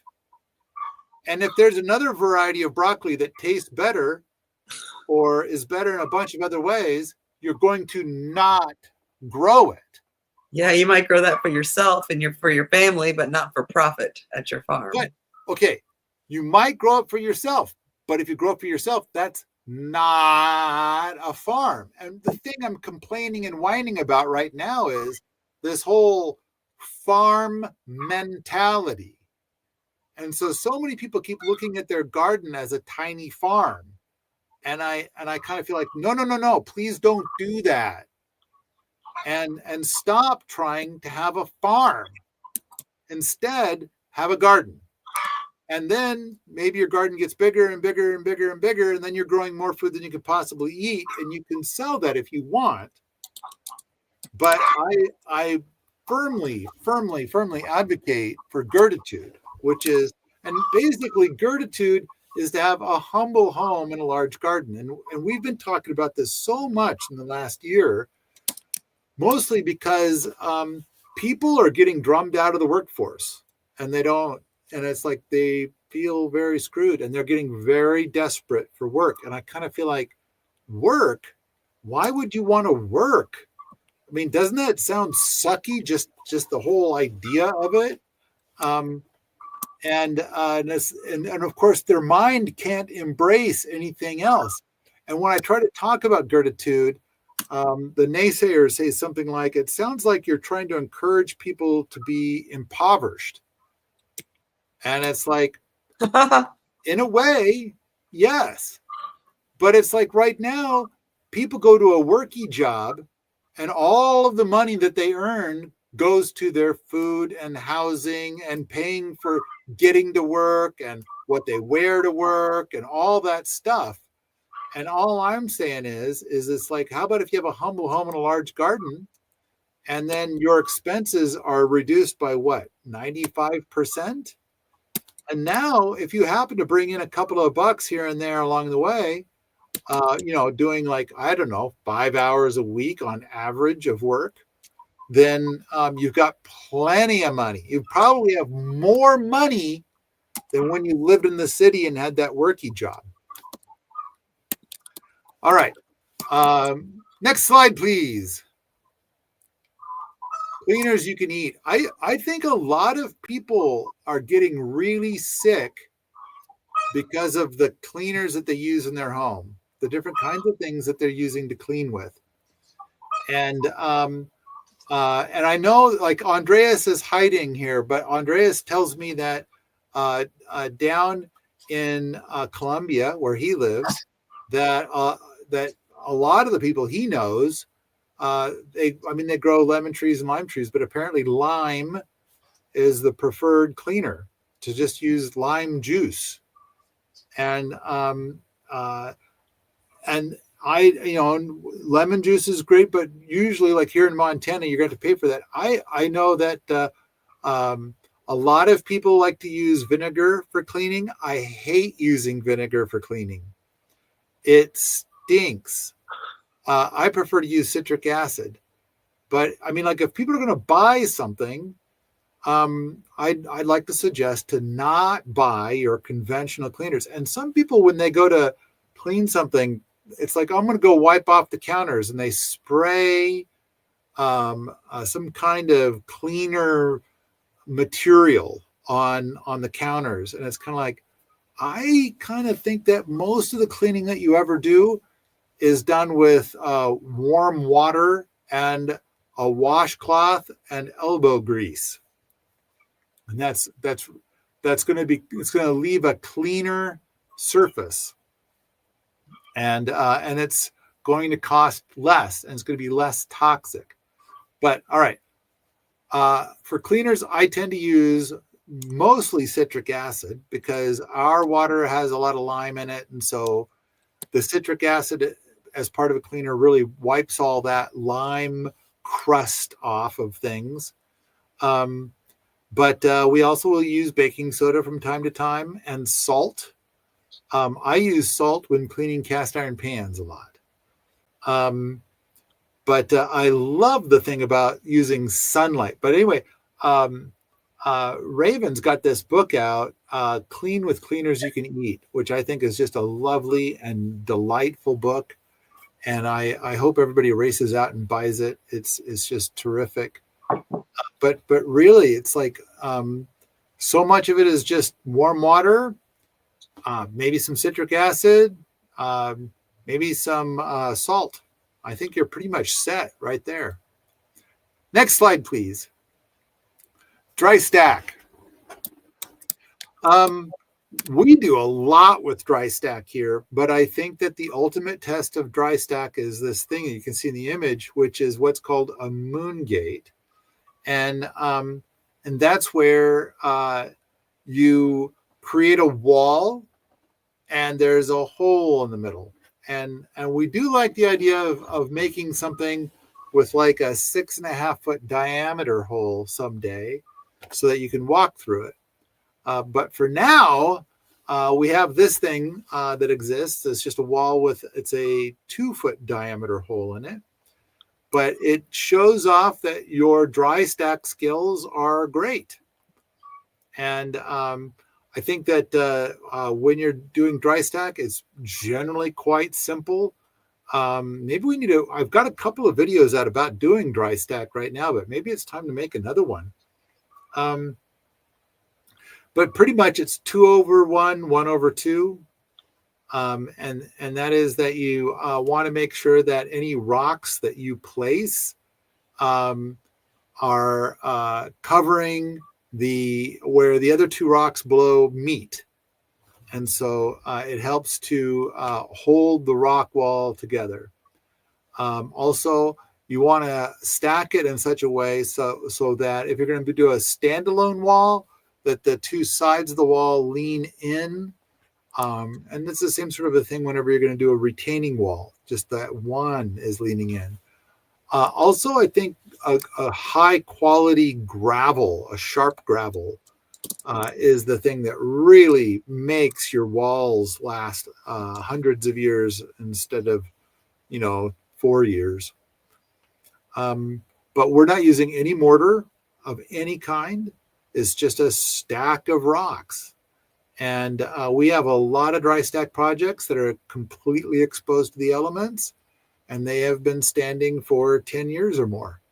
And I think that they're all going to last a long, long time. All right, next slide, please. Berm shed. So this shed that we built, that is basically a roundwood timber frame structure. It's $500 for 1,500 square feet. So I think that for most people using more conventional techniques, $500 is going to give you a really tiny shed. So this is a massive, massive shed. And on one side, it's a shed. And on the other side, it just looks like a berm. And so we're using some of Mike Oehler's tricks to basically make this shed. And so there's a membrane involved. And then we just pile all the dirt up on top of it. And it's a strong structure. It has served us really well. And now we're starting to kind of build some firewood racks underneath the eaves. I think it's making it even more beautiful. And so anyway, it's kept a lot of stuff dry for many, many years. I'm trying to think, how long have we had it? I'm thinking it's, yeah, I'm gonna say it's like we've had a berm shed here for 10 years now. And the great thing is we keep, since we've been sharing all of the details about the berm shed online. We've had some people make some suggestions, which I think were rather brilliant. And I think that if we were to rebuild this berm shed like up at the lab with 4 people, I think the whole thing would be done in 2 weeks. Wow, that's great. And we could probably get the costs under $200. Wow. Because we're just getting better at it. Mm-hmm. So I don't know. I think it's a rather brilliant thing. And next slide, please. Roundwood timber framing. We do a lot with roundwood timber framing. Oh, and look, there's the picnic table. Yeah, beautiful. Your picnic This table. is our version 3.0 of our log picnic table, which I enjoy so much.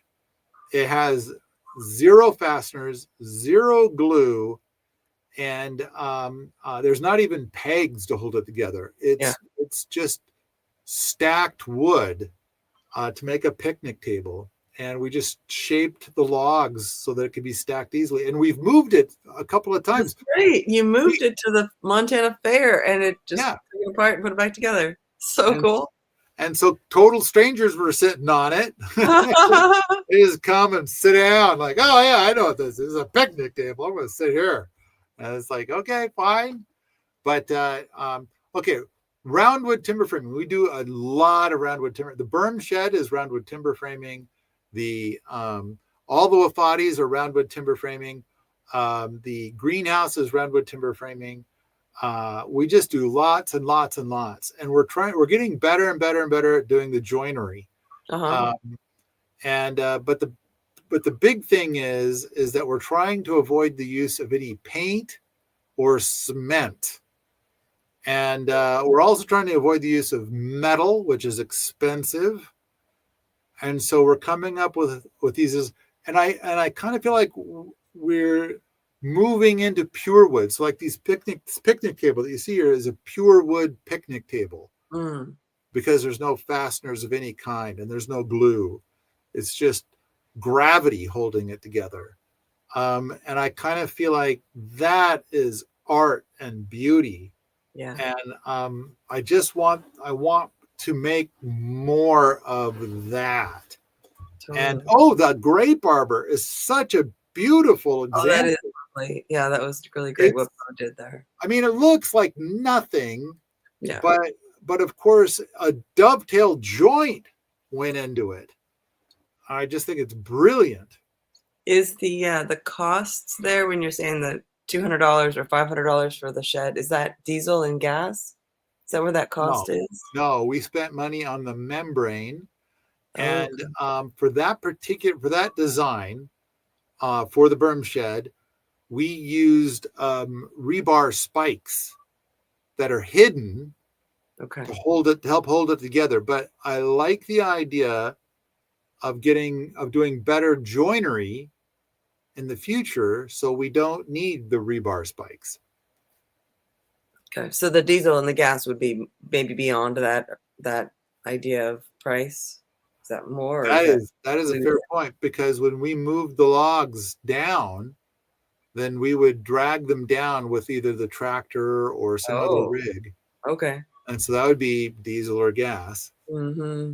And then also when we were building it, we would use the tractor to help lift logs and stuff for a lot of it. Although we're now transitioning to using the tractor much, much less for that kind of thing.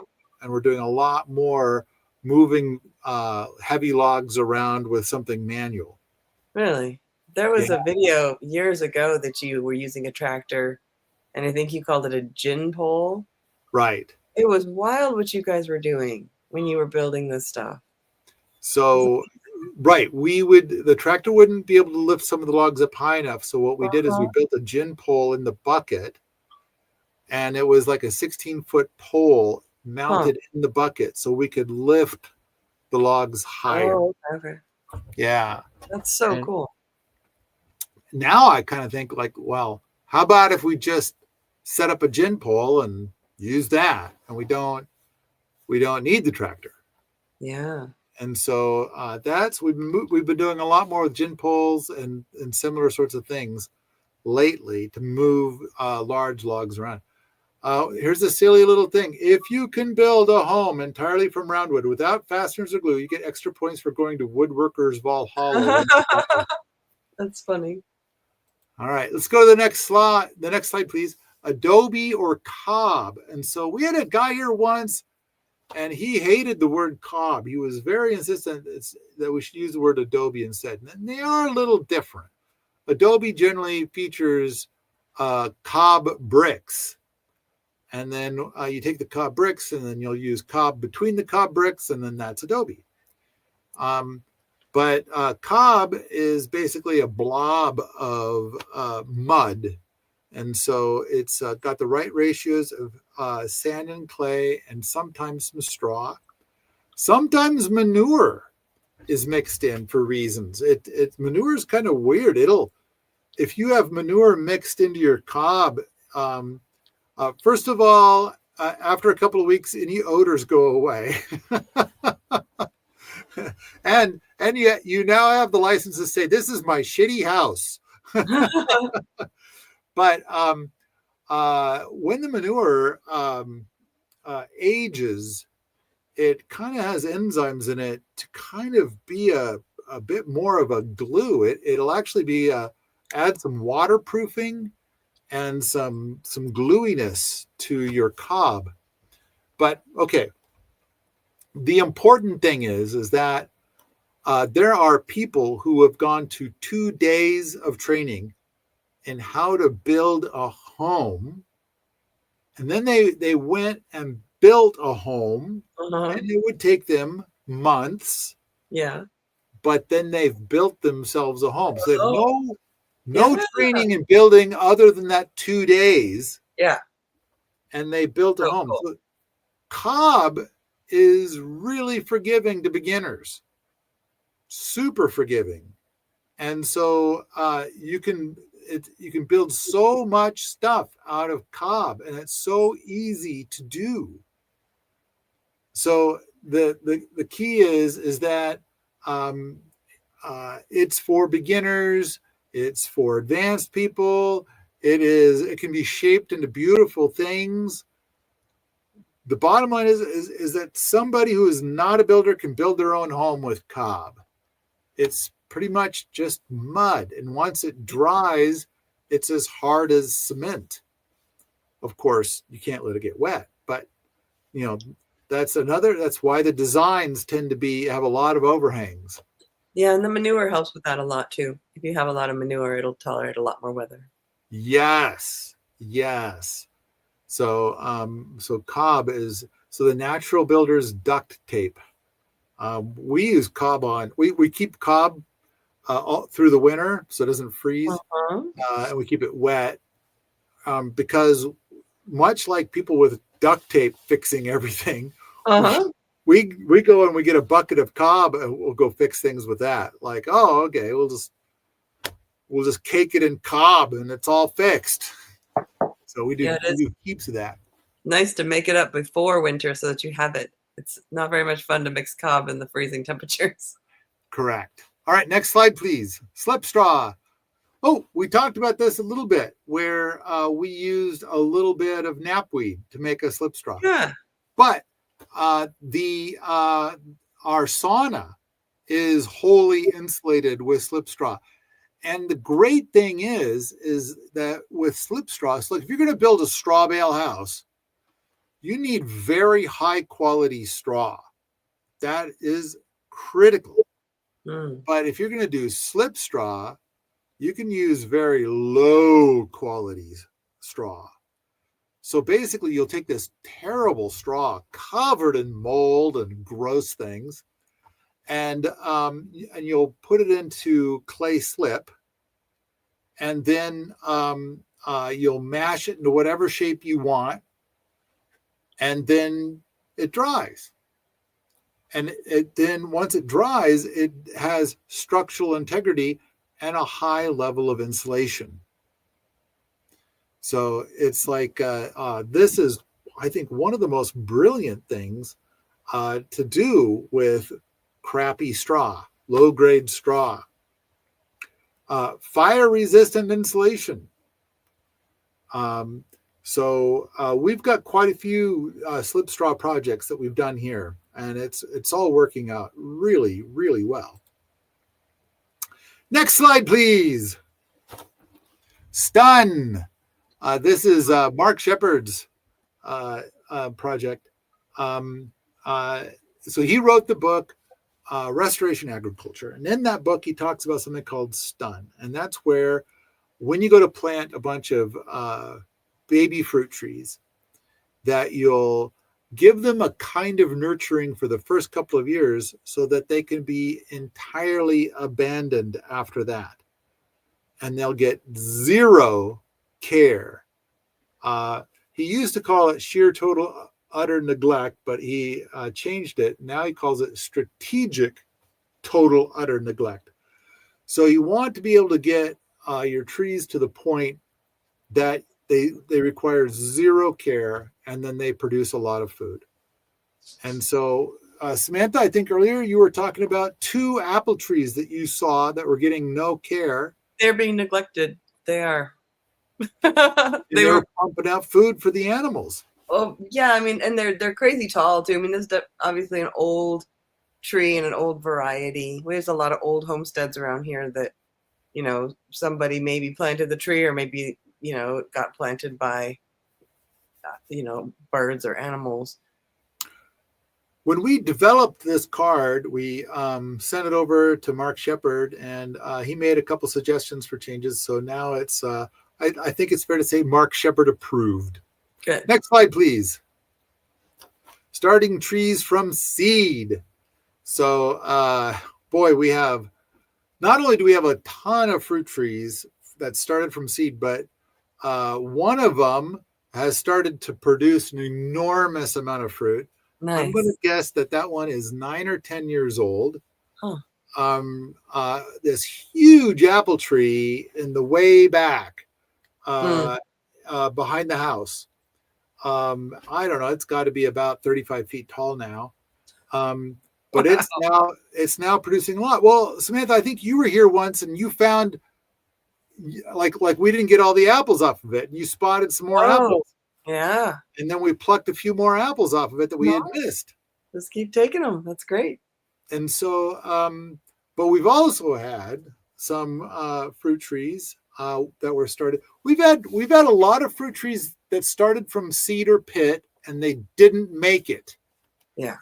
And it's like, and I kind of feel like we could have probably done a little bit more care. And we might get better at that in the future. But we've got, I don't know, 100 fruit trees that are still going strong, but have yet to produce any fruit. We had one about a year and a half ago. It produced a whole bunch of tiny apples. So they're really crab apples. And they were disgusting. And so we cut the whole tree down. It's like, do not breed with our other trees. Yeah. So we cut that down. We had another tree right next to it this year produced like 6 small apples. Wow. They were like close to as small as crab apples, but not quite that small. And they were rather astringent, but they were like still on the tree in late November. And we plucked them off and tried them. And I think maybe it's a variety of winter keeper where you need to harvest in January, and then it won't be as astringent. So yeah, I have it's kind of another old tree. It's an Asian pear, and it's like you have to wait so long because you keep trying them and they look good, but they taste awful. And then you finally, after like a lot of hard frost and everything else is gone and dead, then they're finally ripe. So I think there's some things that astringency kind of preserves it a bit, I think. So there's a lot of misinformation out there about starting fruit trees from seed. So the number one myth I hear anytime I bring it up is only 1 in 20,000 will be edible. And the truth is that only 1 in 20,000 will be able to outcompete the existing apples in the open market today. And so like it'll be better than a Macintosh is what's usually quoted.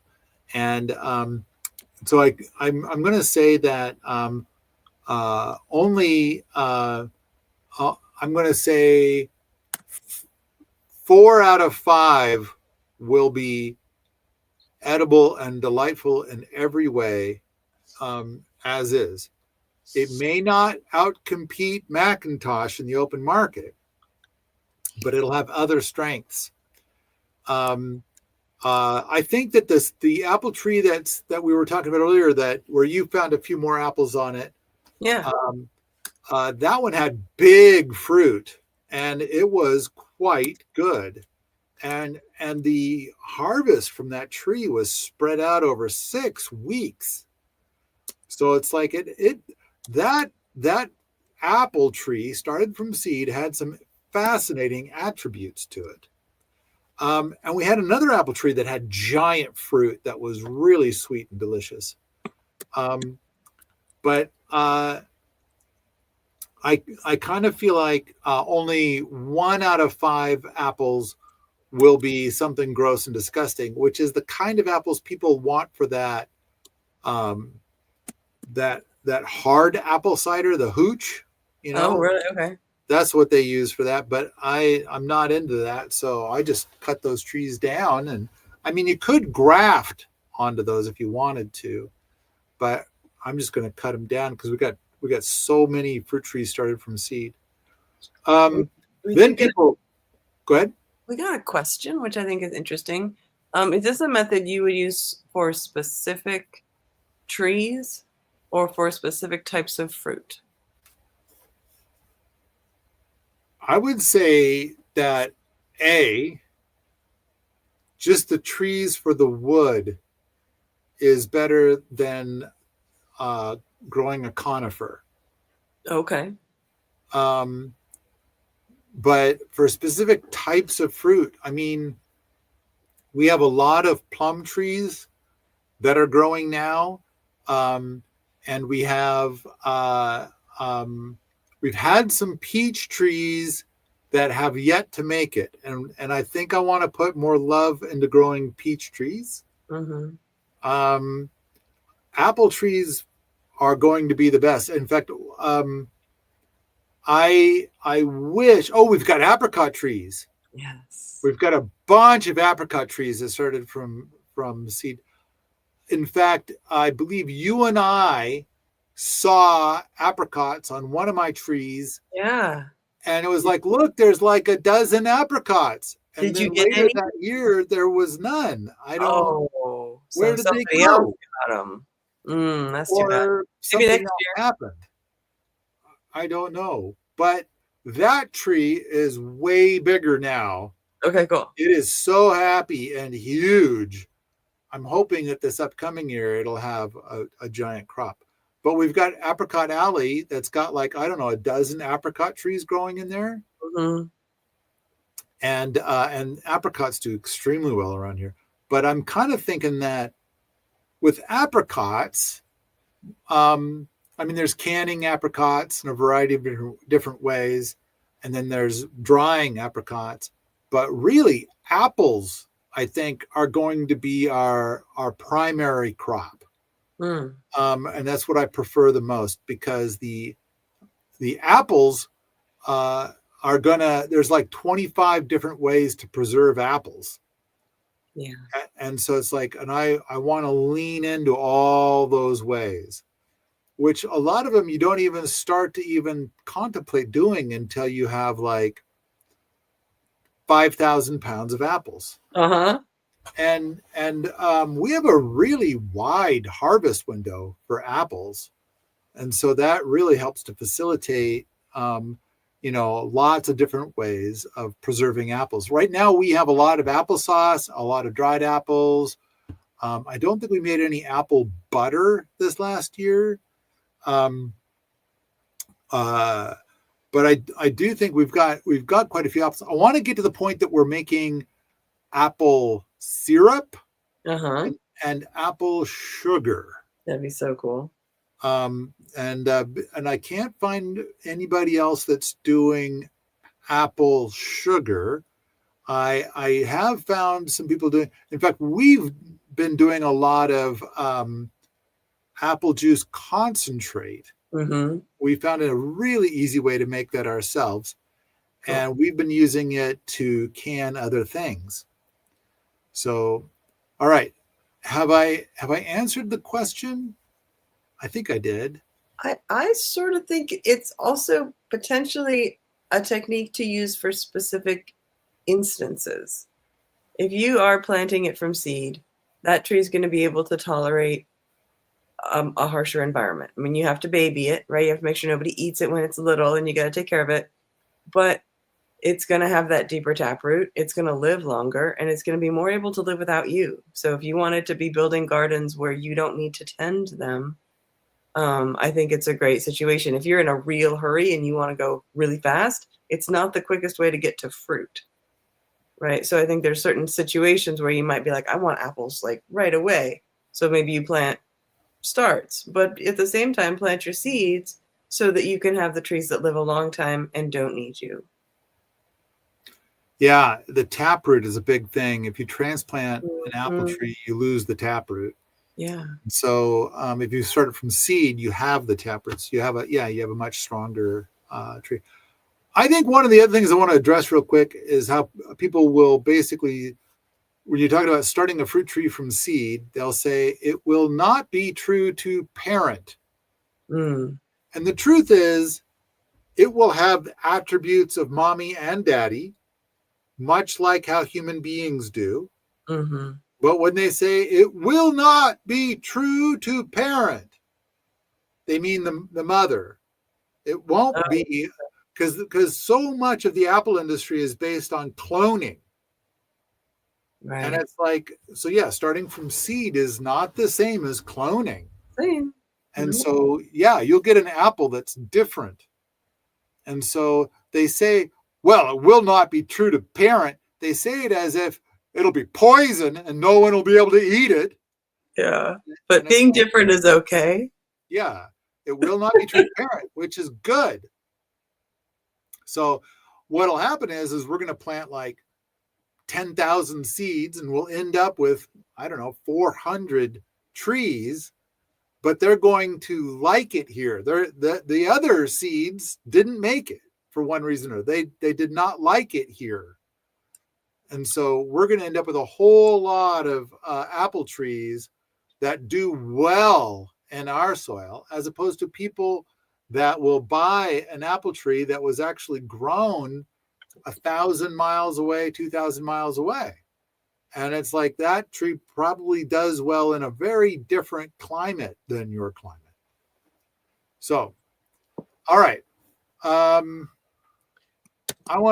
think I'm ready to move on to the next slide. Landrace gardening. Joseph Lofthouse is on the staff at permies.com. Yay! So, I want to create an invasive tomato, but of course it would be invasive on my property, which is, such a big part of what Joseph advocates for. Like, what are the varieties that you like that thrive on your property? So like if you buy seed and you plant it, it might be optimized for some place 1,500 miles away. And it is not optimized for your property. But if you were to grow like 20 different varieties and then you kept the seeds and then you just kept planting those and you repeat, eventually you get the attributes you're looking for that do really well on your property. So I like where Joseph has this most delicious mindset about this, where it's like, oh, you want to grow F1 or non stuff that's like not exactly, because there's a lot of people out there that are like, oh, I only do open pollination or whatever, and it's like whatever the weird story is, Joseph's like, bring it in. Let's get some of that weirdness into our genetic pool. let's get some variety going on here. And then I will select for what I like best. Like I want to select from the plant that did amazing on my land, under my conditions.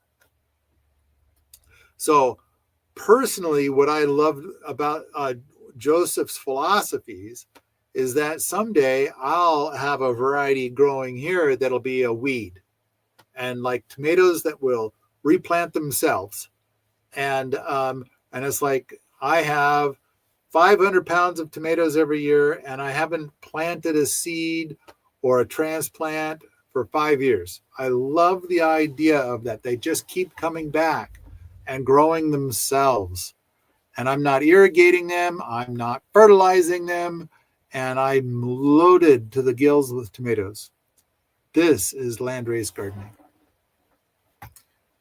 Next slide. Skiddable structures. So I think it was like about, I don't know, 8 or 9 years ago, we made a micro documentary about skiddable structures. And I think that there were, I'm not sure, was there 12 or 20 skiddable structures in that? And we've done so much more since then. We've got, we just do like everything on skiddable structures. And part of it is that we find that we build something on a skiddable, on skids, and then we change our mind on where we want it to be, and we move it. And it's like, it's easy. You hook it up to a tractor and drag it around. That's it. Now, we've had some stuff at base camp that we decided to move up to the lab, and we've had some stuff at the lab we've decided to move to base camp. Sometimes we're having an event, and it's like, oh, we need more willow feeders where the event is happening. And so we'll move our willow feeders there, you know, the power of the skiddable structure. The Love Shack is a skiddable structure. So you can have a portable cabin to move around wherever you want it. You can make yourself be a paddock shift animal, right? Like the humans are the most beneficial organism, right? So any place you hang out and you dump out your gray water and you have your things, life will just blossom all around you. And you can live on that spot and then drag your little house to another spot, kind of like they used to do with the yurts in Mongolia. They let their animals graze around a beautiful meadow and they live there, and then they move on. And the next time they come back, it's better. Willow Bank was built in front of the shop.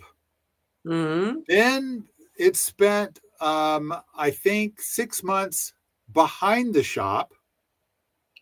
And then I built Serviceberry Terrace and I drug it up there. Oh and, my gosh. And when I did that, I also went and snagged the shower shack, which was also down behind the shop. And I drug it up onto Serviceberry Terrace as well. Huh. That's cool, because now you have another one behind your shop. You have what's the one called that's behind your shop now? Right now, Willow Wonka is back there. Yeah. But how neat. I think one day we're going to move Willow Wonka back to the lab. But that's so great. The Love Shack, where the Love Shack is right now, that's its 4th location. Wow. And we just haven't bothered moving it since then. Mm-hmm. But who knows? Maybe someday we will. That'll be kind of neat. Cool. Or maybe we'll just leave it where it is. Go something else. But I like the idea of having an event here to build some more skiddable structures. Like I think building some more porta cabins would be good, and to move them around wherever we need them. Anyway, so you can get some BBs for building a skiddable structure. That's true. You can have a BB event, a skip event to do that. That'd be fun. All right. And here on this card is a list of all the different things that we've got here that is a skiddable structure. All right, next slide, please. This is Mike Hossel's wavy deer fence. I think this is a terrific idea. Yeah, it does have some limitations. One of them being is that it is amazingly good on flat land.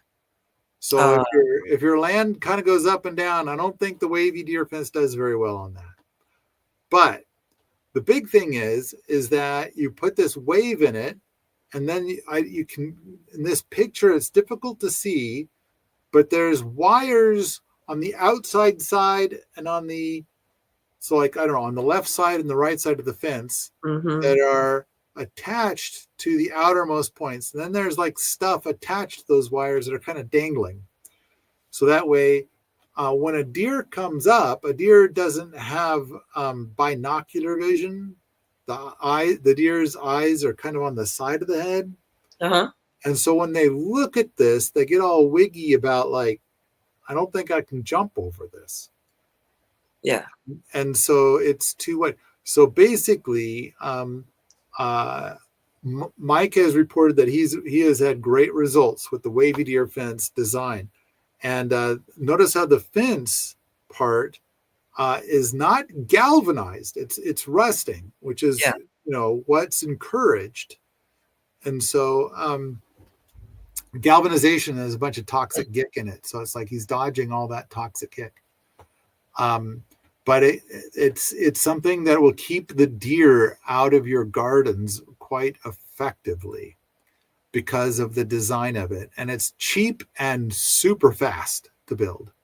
I mean, look at how few fence posts there are in that.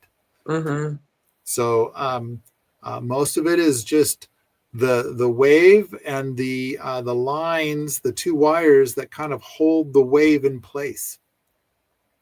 Next slide, please. Haybox cooker. Did you ever use this here? I use it all the time. Oh yeah. Anytime I'm cooking for lots of people, I use it because it really saves space in the kitchen, right? Like all you have to do is get your pot of food up to a boil and run it outside and put it in the cooker. And then it's cooked. And if you forget about it or you get too busy, it doesn't care. It just sits there. And then by the time you get back to it, it's nice and warm and ready to go for the next meal. It's amazing. I never did use, you have a huge one somewhere else, and I never got to use that. But I've used the one that's on your back porch. It's really handy. I wish I had one here, actually. I'd like to make one. I think the big caveat with it is that it's only good if you do a big pot of something. And if you do a little pot of something, it doesn't work. It has to be a big pot. And so then you get a big pot boiling, and then you put it in there, and there's all this insulation all around it.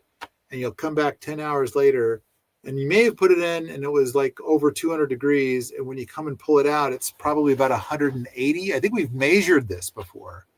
And it was 180 after 10 hours. Somebody in the chat says they use their Haybox cooker every day. I believe it.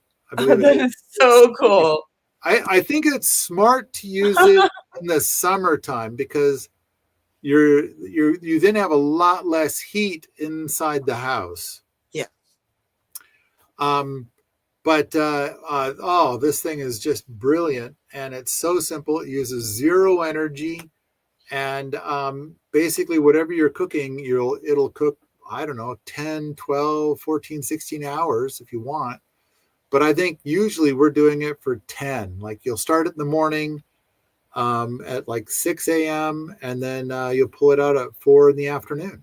And if you need more, you can always just bring it back on the oven and cook it up some more and then put it back in the cooker. But it stays hot for so long. Like it's good and cooked. Somebody also asks, is it as good as or is it better than a crock pot? And I would say, yeah. Crock pot uses about 300 watts. And so if you're off grid, 300 watts can be a lot. Well, then a crock pot usually gets full pretty quick, and this can be a huge pot. So you're not limited by quantity. I think if you're on the grid, a crock pot is a wonderful thing, especially during the winter. Not only does it smell terrific all the time, but it does add a little bit of heat to all of the space. All right, let's go on to the next slide, please. Oh, there we go. Automatic backyard food pump. Okay, so this is my new thing that I invented about, 8 months ago. And it's like Did I really invent it? I don't know. Maybe I'm sure other people, I hope other people have been doing this for hundreds of years, but I wanted to give it a name so I could talk about it. And so the key is I want to limit it to 3 crops. And this is for Montana. I suspect that if you're in different places, you'll want to pick 3 different crops. But I've seen a lot of people get very, very frustrated by trying to grow food for a bunch of different reasons. The number one thing I see is people freaking out, and they're like, I've seen people, experienced gardeners, telling beginning gardeners this lie. There is no way for you to grow food and have it be cheaper than buying food at the grocery store. Okay, I think that's a lie, and this proves it. So if you were to take walking onions, kale, and sunchokes and spend a half an hour planting some of those in a garden or in a gardeny like patch, that if you come back in 2 years, you'll be overwhelmed with more food than you could possibly eat. And so to me, that's easy. And then the amount of time it takes to harvest it is less than the amount of time it would take you to go to the store and buy other food. And so I want to say that this is effectively free food. And you'll notice how free food costs less than food that costs money. Any food that costs money. And so I think that the number of gardeners, the number of active gardeners spreading this misinformation about gardening is about 99% or more. And it's like, boy, we have a big job ahead to solve this. Now, I want to limit it to 3 crops. And the reason is that newbie gardeners, when they get a seed catalog, they want to order everything. And everything, a lot of things need a lot more care than these 3 crops. And each item has different kinds of care that it needs, different time of year to be planted, different amount of water, different amount of space, different time to harvest, etc. So I want people in Montana, at least, to limit to these 3 crops. And the benefits of these crops are a huge harvest window. And all of these things can be eaten raw, but I would say especially the onions, you probably want to cook them. But and all of these things can be harvested in the middle of winter. So I think that a lot of new gardeners get very frustrated by how they'll grow something and then it's not ripe yet, it's not ripe yet, it's not ripe yet, too late. And so the harvest window is tiny, and that is maddening, especially to people where they have a worky job. And it's like they might even notice that it's time to harvest, but they got to go to work. And so they lose the harvest. These things will wait for months to be harvested. So this is the big idea behind the automatic backyard food pump. All right, next slide, please. You had a question and a comment on your backyard food pump. Ooh, okay. And I'm not sure exactly what. So it says, would you say that about master gardener programs? And I think I missed what you were speaking about. So maybe this person can give us some. Is this Tess? Would you say that? So I would say master garden. We have a master gardener program that is we took video and it's available. It's at gardenmastercourse.com.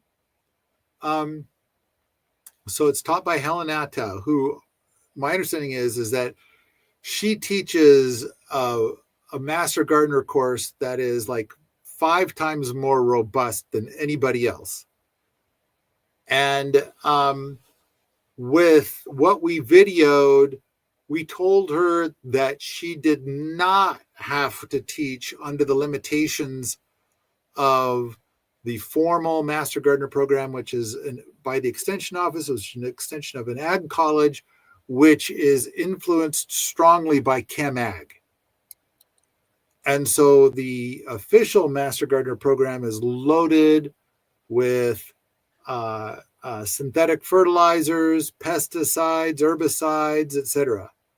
And that's a big part of the required training. So we had Helen teach the same Master Gardener program that she taught for 17 years, but she used to be an intern for Masanobu Fukuoka.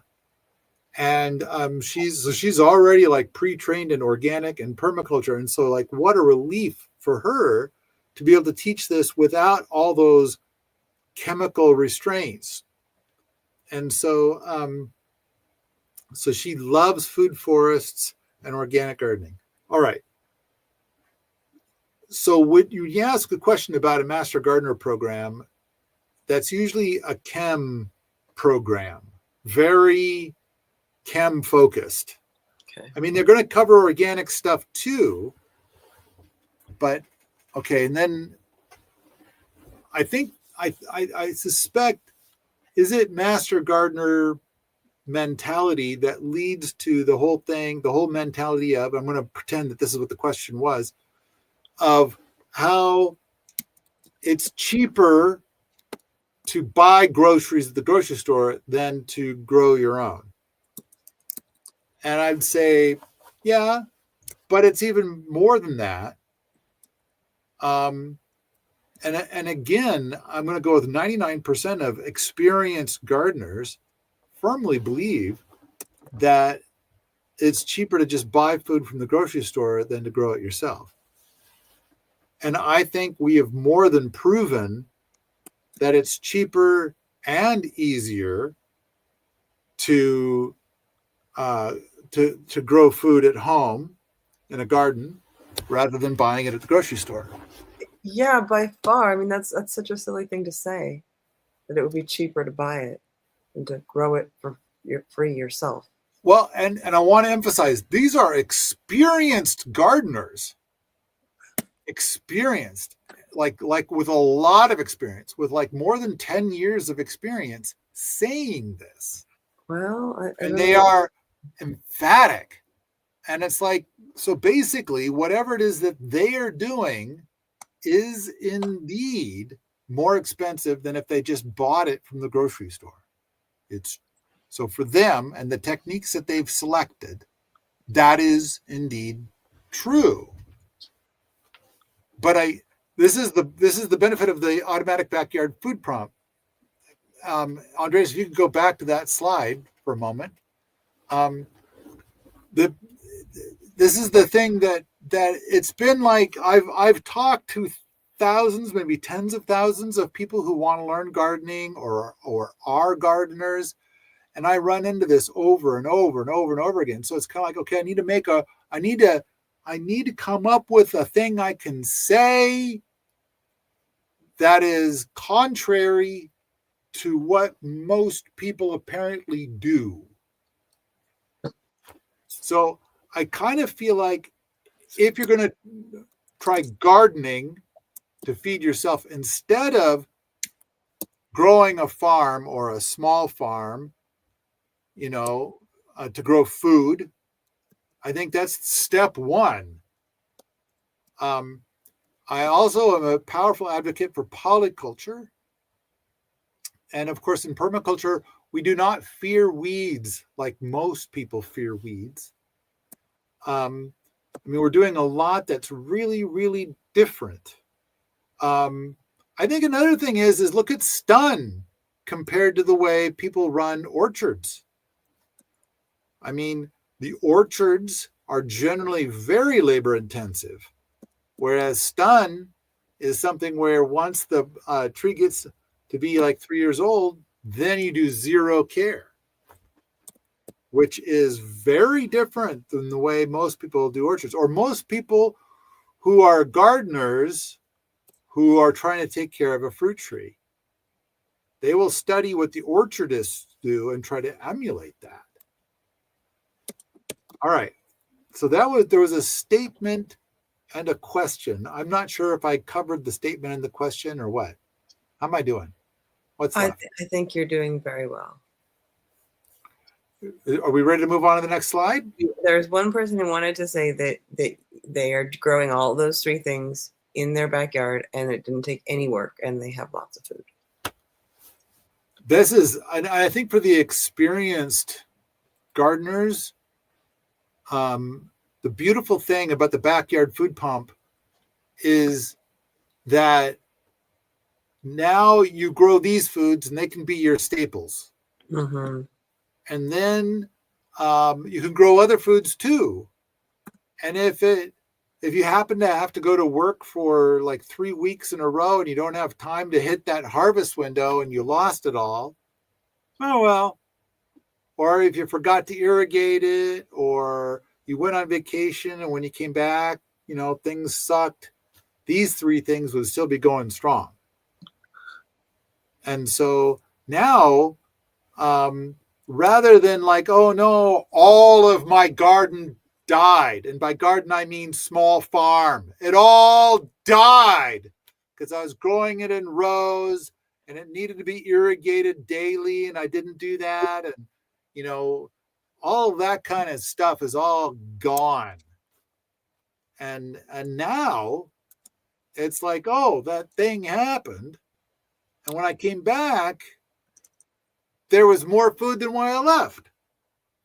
And on top of that, I can harvest it when I'm damn good and ready, as opposed to me being a disciplined servant to the crops. So now an experienced gardener who's growing a lot of different things, all of gardening just became far more delightful. All right, let's move on to the next slide, chop and drop. What's funny is I keep seeing these gardens where people go and they pull the weeds or cut the weeds or whatever. They get all the weeds out and then they haul them over to the compost pile. Then they get into their car and they drive to the nursery and they buy mulch, which is usually loaded with persistent herbicides or other gross things you don't want. And they're trying to get rid of it because it contains somebody else's industrial waste. And they'll buy the mulch and then they'll drive home and then they'll haul it from their rig over to their gardens where they just recently cut out a bunch of stuff.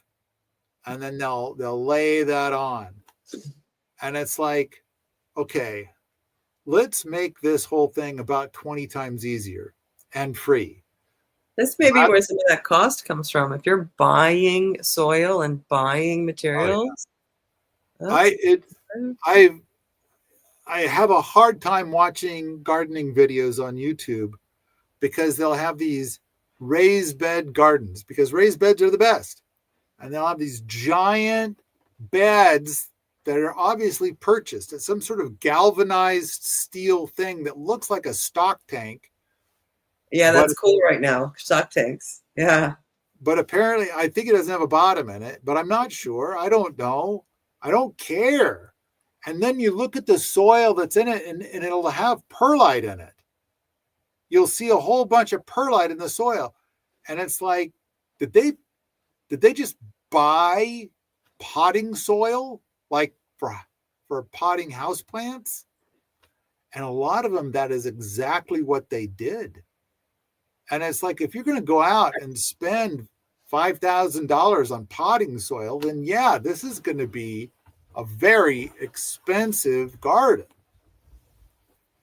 And so, the other thing is that, like, if you've got one of those troughs and it's got like, I don't know, let's say it's got 100 square feet of growing space in the trough.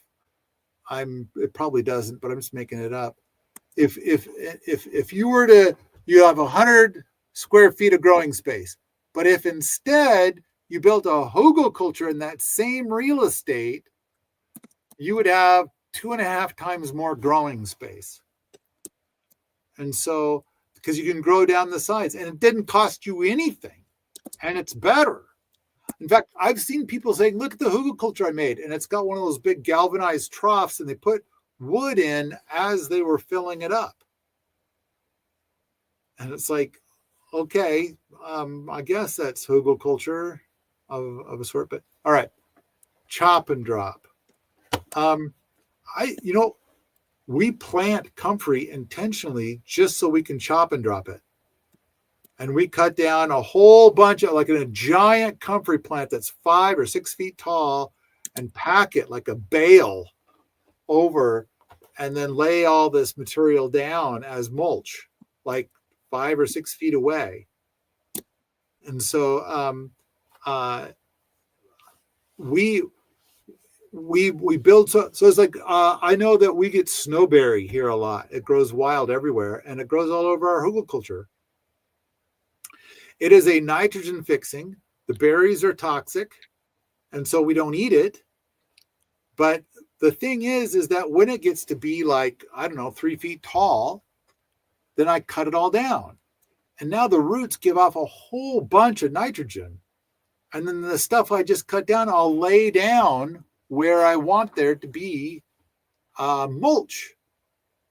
And it's like, it's so easy. And then I cut it to where it's like 4 inches tall. I don't care if it dies, it won't. But when it's 4 inches tall, it'll help to hold mulch in place. And sometimes I'll put the snowberry branches right there where I just cut the snowberry. All right. Next up, next slide, please. Brush piles. Oh, so people keep burning brush piles as a form of wildfire mitigation, which is what makes all of everything so smoky around here in January. But I like how Alan Booker says, this brings your zone 5 habitat into your zone 1 garden. And in fact, Samantha, I traveled to Portland, Oregon. Yes. A couple of months ago, 3 months ago, or something like that. And Yeah. on the way, I think it was on the way back, I stopped at your place because you're Yes, not you did. Visited me. And then you took me to go and see this guy with the most amazing garden. However, as amazing as his all organic garden was, there were insects eating little holes in almost everything. Yeah, he says that he has kind of like a one blight or another every year. Like last year it was spider mites, and then a few years ago it was mice were eating everything. And so he's kind of got this, but this was leaf hoppers, and they became so numerous they sucked the life out of his grape. He has a whole line of grapes and a bunch of other things. Just you can see real damage. You know, I mean, I've seen leaf hoppers, that's no big deal, but this was in such profusion. Yeah, his garden, really beautiful, flat, very flat. He wants flat, and he's got an aesthetic he's shooting for. And I have to say, he's a brilliant genius, and I'm a dumb fuck, simply because, like, those onions were the size of a basketball.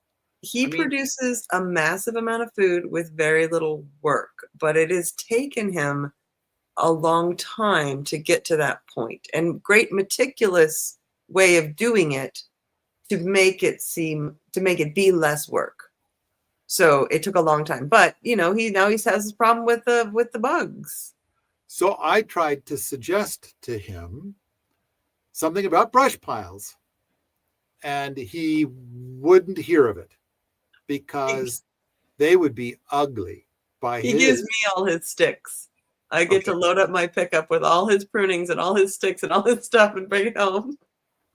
So I was kind of thinking that he were to have like 7 or 8 brush piles around his giant garden, and they could be outside the fence, that they would be homes to the critters that would bring balance to the force in his garden, and he wouldn't have these waves of pestilence in his gardens that he has to deal with. So it looks like Andreas has picked something to put up on the screen. I can't quite read it. What does it say? So brush piles reduce pests because it gives them a place to do their thing. Am I understanding that right? You just answered that question. It's a place for the predators to hang out. It's a place for nature to thrive, to bring you balance. So your lizards will hang out there. It's a place for everybody to hang out. And so it's going to be a place for your pests as well as the predators of those pests. And so they're going to be in control more. They're always going to be there. You're always going to have pests, but they're going to be not as great because you've got a bunch of people that have showed up to the buffet for those critters. And they want to eat those. Anytime you can turn up the volume on the nature in your environment, you'll fix a lot of problems. Like if you can make nature thrive a little more, make your soil a little more healthy, give yourself brush piles, give your place, some zone 5, bring the nature in, those problems will go away. And you don't have to necessarily understand exactly how, but balance comes when we give it space to come in. So when I've given this particular presentation in the past, it was 45 things, and it was supposed to be 45 things in 45 minutes. Andreas has made it very clear to me that we need to stop when we hit the 2 hours and 59 minutes point. We're so slow. Why are we so slow? And we are now, we're crawling up to that point. So what I want to do now is go on, let's bebop to the last couple of slides a little faster. Okay. All right. Community living, 20 people living under one roof without stabbing each other.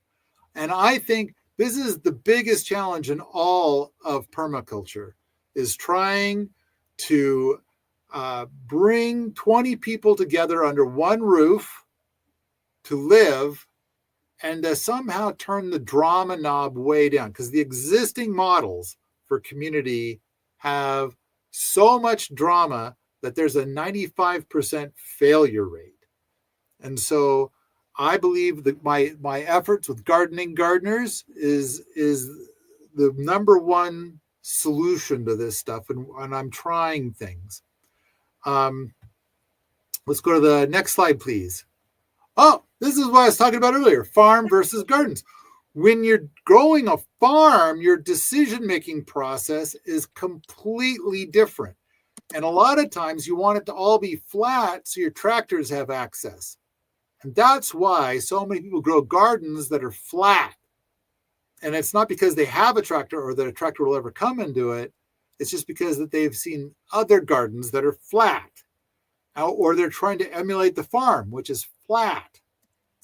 And so if you're going to grow a garden, which is to feed the people that are there, and instead of a farm, which is to feed people that are not there.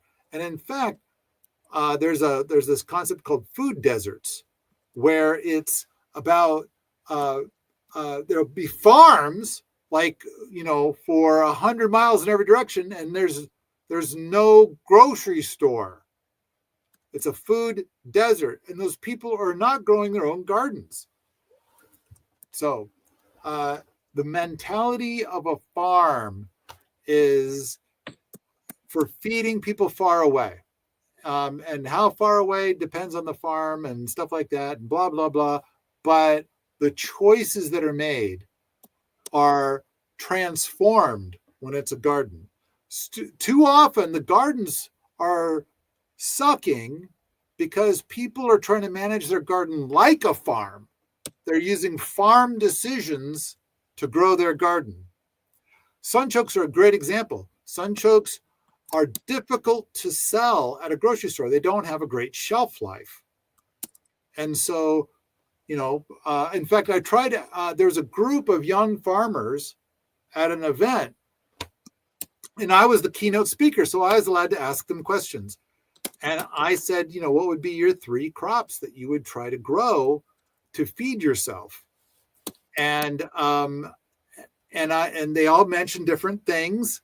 And then at the end, I turned it back to them. I said, what about sunchokes? And they all made it clear that some of them had never heard of sunchokes, but some of them had.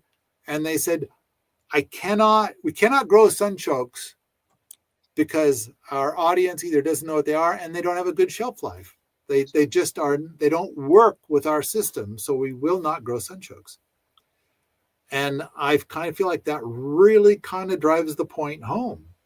So I want to recommend that people grow gardens instead of trying to grow farms. And I kind of feel like the phrase permaculture farm could possibly be an oxymoron. Next slide, please. Ooh, the same thing, but with forest versus woodland. So a forest is where you got a forester who's living in the city managing 20,000 acres. And the focus is on maximizing lumber profit. Whereas a woodland is going to be a permaculture enthusiast living on 40 acres, building a beautiful symbiotic relationship with the land. And so I think that a permie who's in control of it is going to say conifers are stupid, but black locusts are great. And then their woodland is going to be loaded with all kinds of fruit trees and things like that. Their woodland is probably going to end up being loaded with a bunch of other food crops that happen to grow in between the trees. There's probably going to be a lot of mushroom crops. There's probably going to be a whole lot of other stuff. But sure, there'll be considerations in a woodland for lumber, but they're probably going to make their own lumber. And so, as opposed to taking it to the commodity markets. So this is the difference. So a forest is a bit like a farm where you got a monocrop that you're trying to grow for maximized lumber profit. Whereas a woodland is going to be diversity, and it's going to be and then the number of people per acre is better for a woodland. All right, next slide, please. Oh, yeah. Oh, gosh. Yay. We're at the Indish. Go visit Wheat and Labs. It's amazing. So I think that the permaculture boot camp, I mean, it does sound like it's tough work, but I would have to say that I think we make it pretty easy for people. It's pretty light, especially the first week or two. And if you rent a cabin, you can come and join the boot camp for as much as or as little as you like. We had somebody come for 2 weeks, and they just stayed in their cabin the whole time. They didn't join the boot camp at all, which I thought they would be bored. But apparently they liked it. So, all right, fair enough. But I think the boot camp is where it's at. It's where it's like this is the life, and we're trying to build a community. People can either own land or rent land, but they have to do 6 months in the boot camp before they're allowed to do those things. So, yeah. Anyway, we get to the last slide, and we got so many different products and stuff like that. But I don't know. Are there any other questions for the last 6 minutes? So I guess not. Time to wrap. You want to talk about what it's like to be in the boot camp? If we have a minute, what do you offer, and what do people get to do? I would say lifestyle is it? It's 40 hours a week of permaculture experiences. And so building jug pole fence, building wofatis. I mean, the whole greenhouse that we saw earlier was all built by the boots. So these would be skills that somebody could then take back to their own place. Like instead of having to figure it out themselves, they could learn it with you. Roundwood timber framing, gardening, our gardening techniques, which I think are very different from other gardening techniques. Our natural building techniques are different from other natural building techniques. It's about building those experiences, really. And we get a lot of people here who've never held a chainsaw, never held a drill, never held a hammer. And then within a few months, they're mastering this stuff pretty good. They're doing a pretty good job. So I'm going to end right there. Okay.